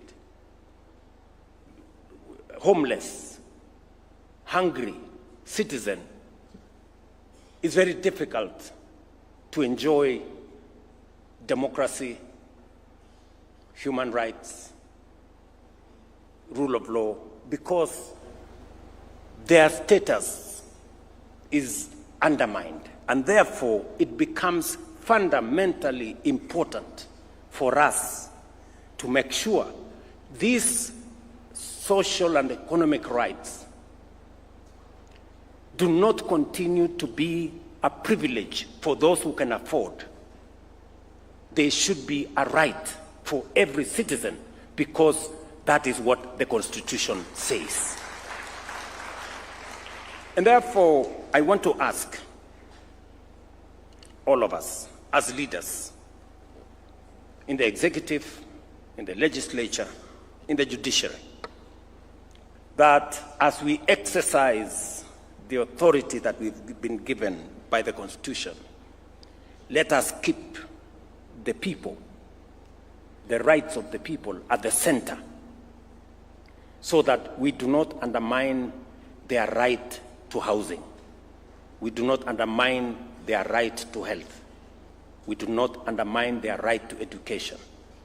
And that all our acts work in concert to facilitate the attainment of those rights by the people of Kenya.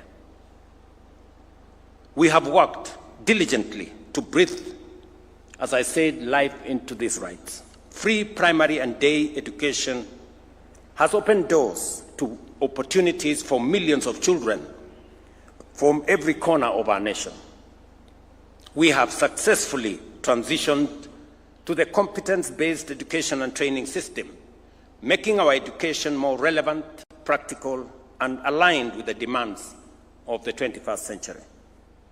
Our student-centered funding model is expanding access for learners while securing the sustainability of our universities. By January next year, we will have recruited a record 100,000 new teachers in just 3 years, a significant achievement that has strengthened our education system and improved learning outcomes across the country. This is in addition to the construction of 23,000 classrooms that have been done in collaboration with our members of parliament using the NGCDF. Fellow Kenyans, our affordable housing program is delivering safe and decent homes to families across the country, affirming that shelter is not a privilege for a few, but a constitutional entitlement for every Kenyan. Today, over 160,000 housing units are under construction, each one providing not only a roof over a family's head, but also creating thousands of jobs for our young people, artisans, and professionals. As I committed, we will be handing over the next 5,000 units right here in Nairobi, as we do it in other counties this month. On universal health coverage, we are ensuring that illness no longer drives families into poverty, and that access to quality health care is upheld as a right of every citizen. Despite the inevitable challenges of transition, which are being systematically addressed, the progress is demonstrable and undeniable. As of today, 25.7 million Kenyans have registered with the Social Health Authority, a clear indication of confidence in this reform. Through SHA, we are delivering healthcare to millions of Kenyans in direct, practical, and impactful ways. I must commend the county governments for working in partnership for us to deliver on this commitment to the people of Kenya. Ladies and gentlemen, our independent constitution established under Chapter 15 of the Constitution are the pillars that safeguard the sovereignty of the people. The judiciary, parliament, and constitutional commissions operate independently to ensure justice is served, resources are protected, and leadership remains accountable. Yet while independent, they are also interdependent, bound together by the shared duty to uphold the Constitution and serve the public good. Parliament relies on reports from oversight agencies. The judiciary requires laws passed by Parliament, and the executive depends on checks and guidance of all institutions to deliver effectively. This balance of independence and interdependence is the genius of our constitutional design. No arm of government, no office, and no commission can claim supremacy because they are all answerable to the people. In this way, our institutions work not in competition, but in complementarity to protect democracy, entrench accountability, and advance the aspirations of every Kenyan. Fellow patriots, our national values set out in Article 10 of the Constitution are not only a key pillar of our constitutional order, but also the very foundation of our stability as a nation. They remind us that Kenya must always be anchored in patriotism, national unity, democracy, participation of the people, human dignity, equity, social justice, equality, non-discrimination, integrity, transparency, and accountability. Today, on this Katiba Day, as we renew our commitment to the ideals of the Constitution, we must ask ourselves honest, candid questions. Are we truly patriotic? Are we living with integrity, both in public and private? Are we inclusive, leaving no one behind? Are we accountable to one another and to our institutions and to future generations? Corruption is a serious threat to our progress as a nation. It undermines our Constitution, weakens our institutions, and erodes the well-being of every Kenyan. It is a fact that corruption exists in all arms of government and poses a serious challenge. The executive, the legislature, and the judiciary, and each must confront this menace with honesty and resolve. I have always reiterated my resolve to serve as a responsible steward of public resources. We have digitized and automated government services to seal loopholes and eliminate the opportunities for corruption. Today, Kenyans can access over 22,000 services on e-Citizen, up from 325. The results are evident. Revenue collection has risen dramatically to over 1 billion shillings every day, translating to more than 500 billion annually. Yet I admit there is still much more to be done to combat corruption within the executive. Corruption must be chased down every alley, every corridor, and every corner of the executive by every well-meaning official and citizen whenever it is spotted. I, William Ruto, President of Kenya, fully support the rigorous and expeditious prosecution of any corruption case backed by evidence. This is the only way to restore trust, uphold the Constitution, and assure Kenyans that no office, no title, and no individual is above the law. Parliament, too, must rise to its duty by passing laws that entrench transparency and close avenues for abuse. I commend Parliament for passing the Conflict of Interest Bill, now law, which I have signed. This law strengthens ethical standards and closes loopholes that allowed abuse of office. But as Parliament performs oversight and demands accountability from others, it must also remain accountable to the people of Kenya. This calls for a candid and honest conversation within Parliament. Shall members be counted among those who demand and enforce accountability, or among those who undermine the Constitution by entrenching corruption and impunity? That's a question, Mr. Speaker, Parliament must ask itself. Ladies and gentlemen, the judiciary, entrusted under Article 159, must equally guarantee swift, impartial, and credible justice.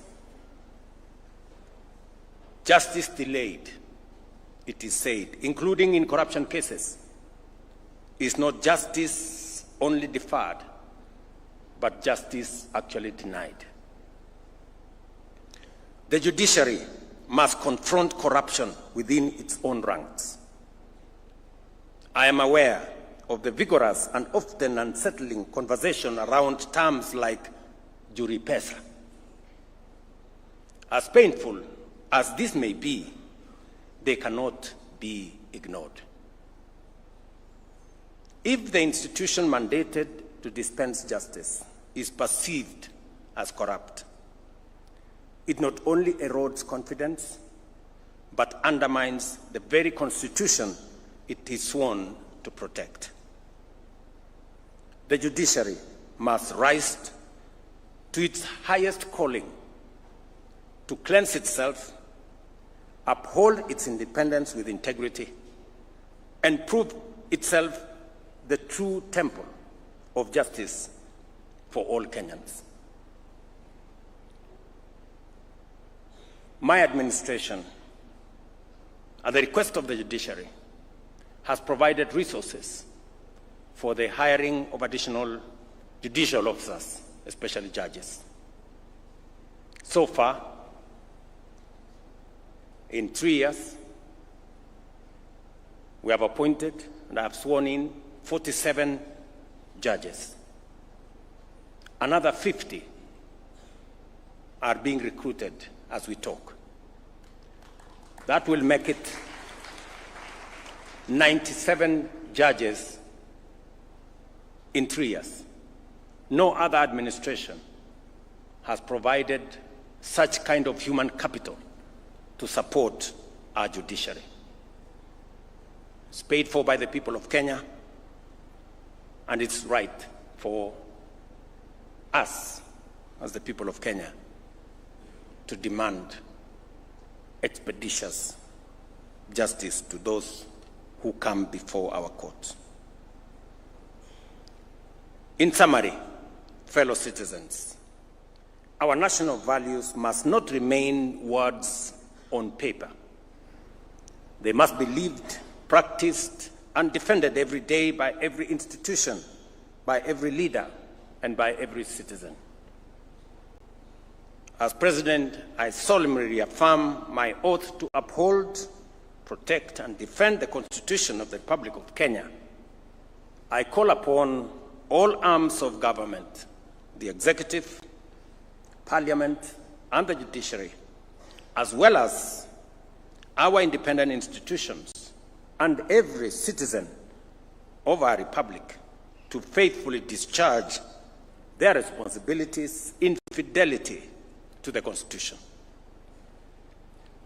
knowing very well that all of us are citizens of this country.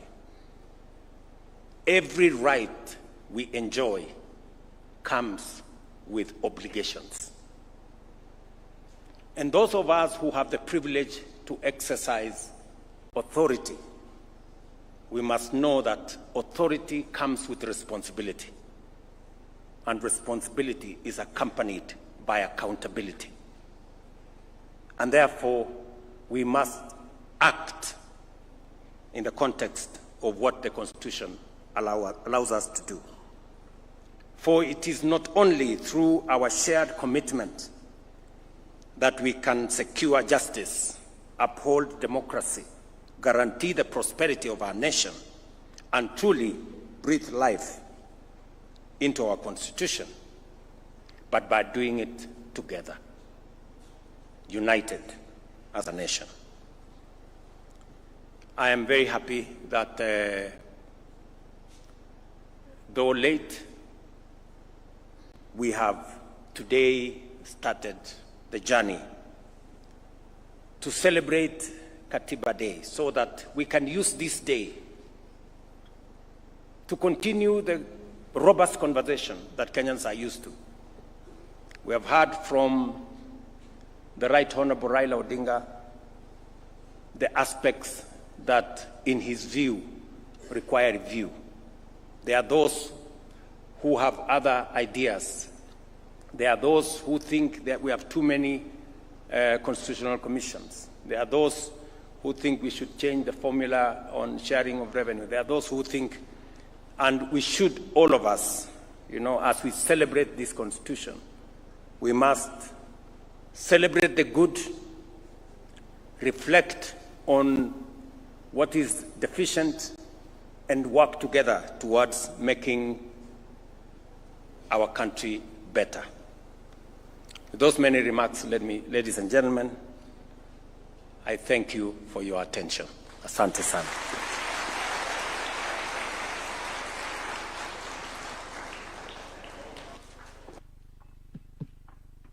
Of applause for His Excellency. One more time, thank you very much, Your Excellency.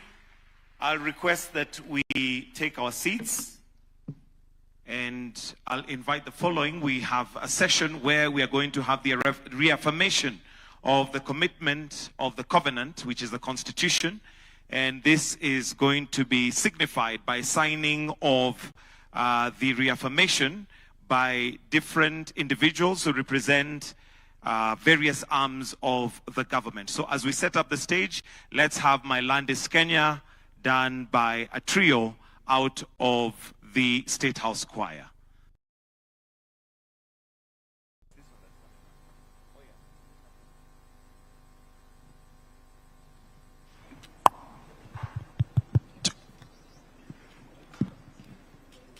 My Land is Kenya.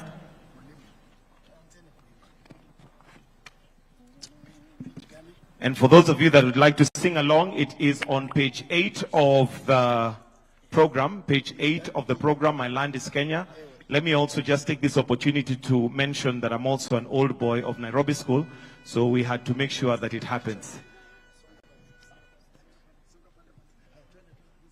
You only got one mama, you only got one pa.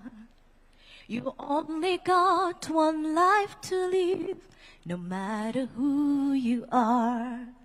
You can go the whole world over, every city has its dawn. But everybody living has one place where he was born, and mine is Kenya, so warm and wild and free. You will always stay with me here in my heart.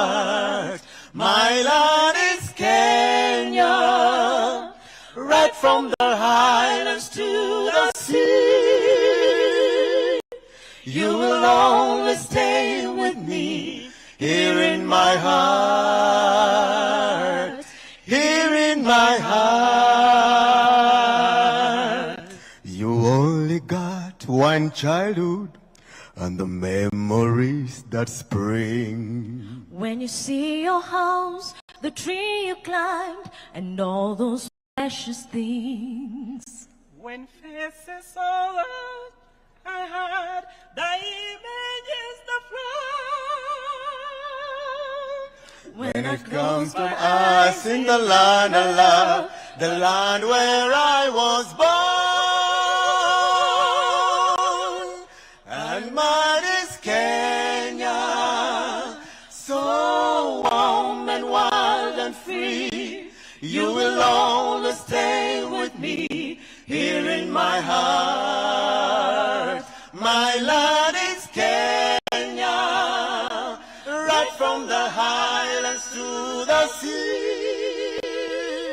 You will always stay with me here in my heart, here in my heart.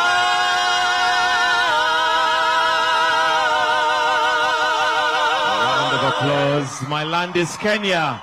And I can see flags that are being flown at the back there. Thank you very much. Keep them up, keep them up. Thank you. Thank you. Your Excellency, sir, will now progress to the signing of the reaffirmation of the commitment of the covenant. And allow me to invite the following, starting with the chairperson of the Constitutional Commissional Forum, followed by the chairperson of governors, the COG chair, the Chief Justice, Speaker of the National Assembly, His Excellency the Deputy President, and His Excellency the President. So kindly, if we may come to stage, that's the chairperson of the Constitutional Commissional Forum on behalf of the Constitutional Commissions. We have the chairperson of COG chair on behalf of devolved government, the Chief Justice on behalf of the Judiciary, the Speaker of the National Assembly on behalf of Parliament, and the Deputy President on behalf of the Executive, and His Excellency the President, who will begin the signing. So I'll request that we just be on the side here as we will witness as His Excellency will start.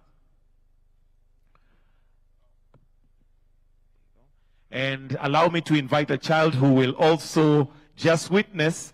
And these are children who were born in 2010. So they are exactly the age of the Constitution. So the first signature is by His Excellency the President. The next one will be by His Excellency the Deputy President.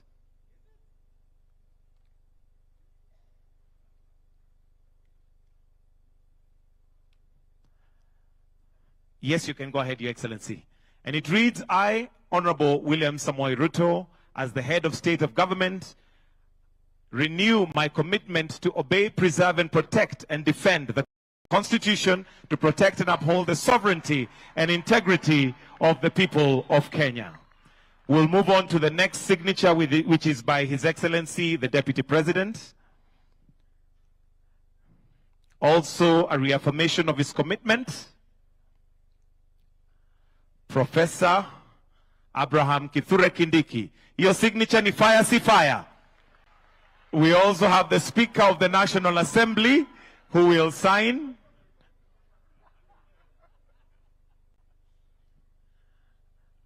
The Right Honorable Moses Wetangula. Thank you very much. And the next signature is by the COG Chair.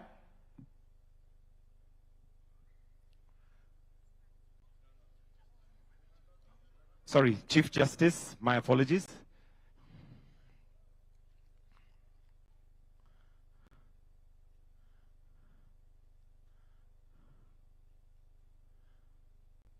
On behalf of the judiciary, then, the COG Chair.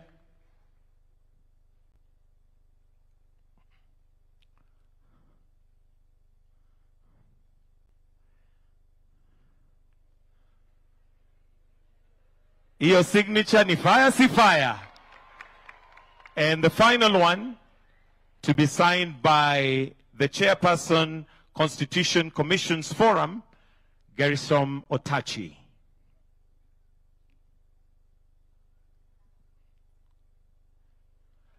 Wonderful.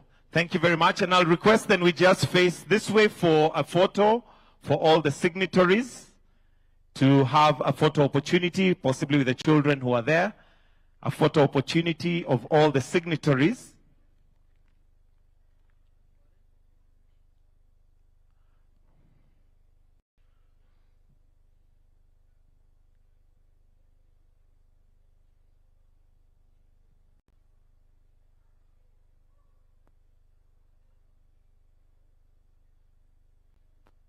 Let me know if it's too wide.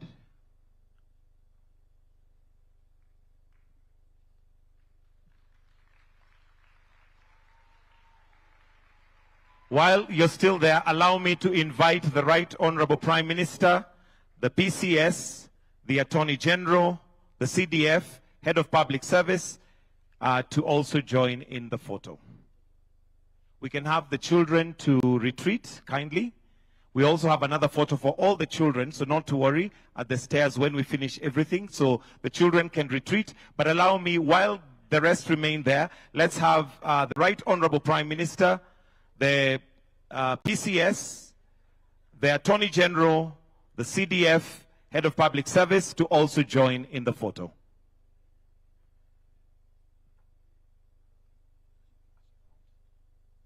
Children, you may proceed to where we are going to have the photo with all the children, which is outside, so you may proceed now.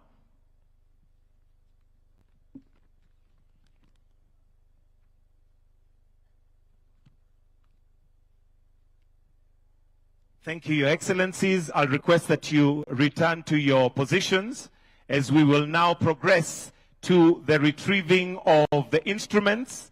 So we can move this screen kindly. If we can move this screen kindly. We have the retreat of the instruments of state, which will be retrieved in the same order in which they were brought in, starting with the Attorney General, who will retrieve the Constitution. So at this point, I will ask that the police band or the band available to give us the music as we now retreat the instruments of state, starting with the Constitution, which will be taken by the Attorney General. We may proceed.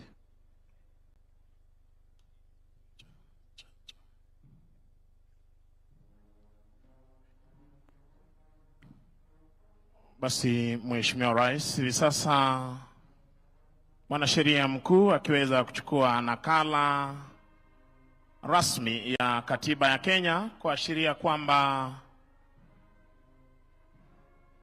uongozi wa taifa la Kenya unaendeshwa chini, tumshangilie kwa makofi tafadhali, unaendeshwa chini ya katiba na demokrasia. Akiweza kuondoka na kwenda kuhifadhi nakala hiyo ya katiba. Mheshimiwa Rais, watakaofuata ni wanajeshi wetu kuweza kuchukua nguzo hizi muhimu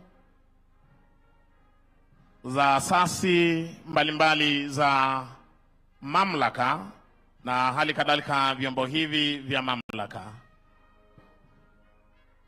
Wenzangu kutoka idara ya jeshi, wapo mko tayari tafadhali?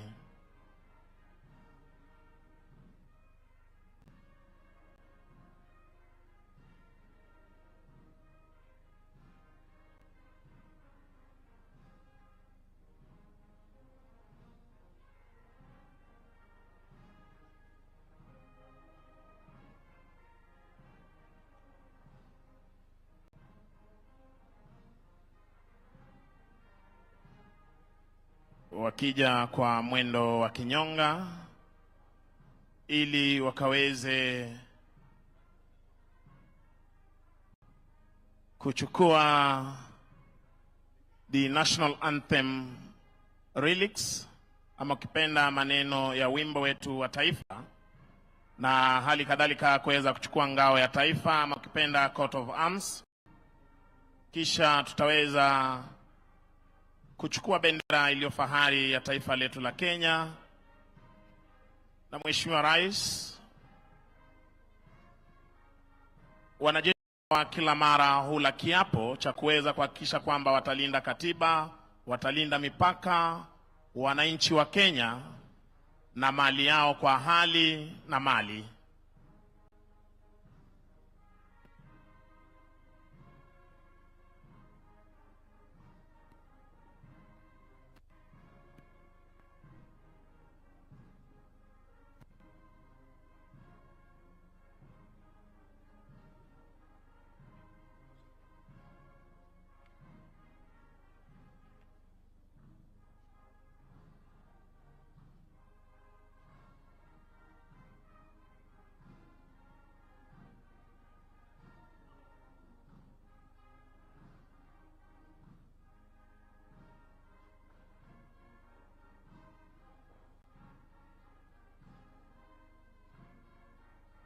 Mheshimiwa Rais, hiyo ndio nguvu tunayoitumia kila wakati kwa ulinzi wa taifa.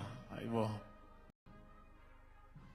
basi, wakiondoka kwa mwendo wa kinyonga, tuwape makofi mazuri tafadhali, baada ya kuhakikisha kwamba hii leo tumeweza kusherehekea siku hii ya katiba.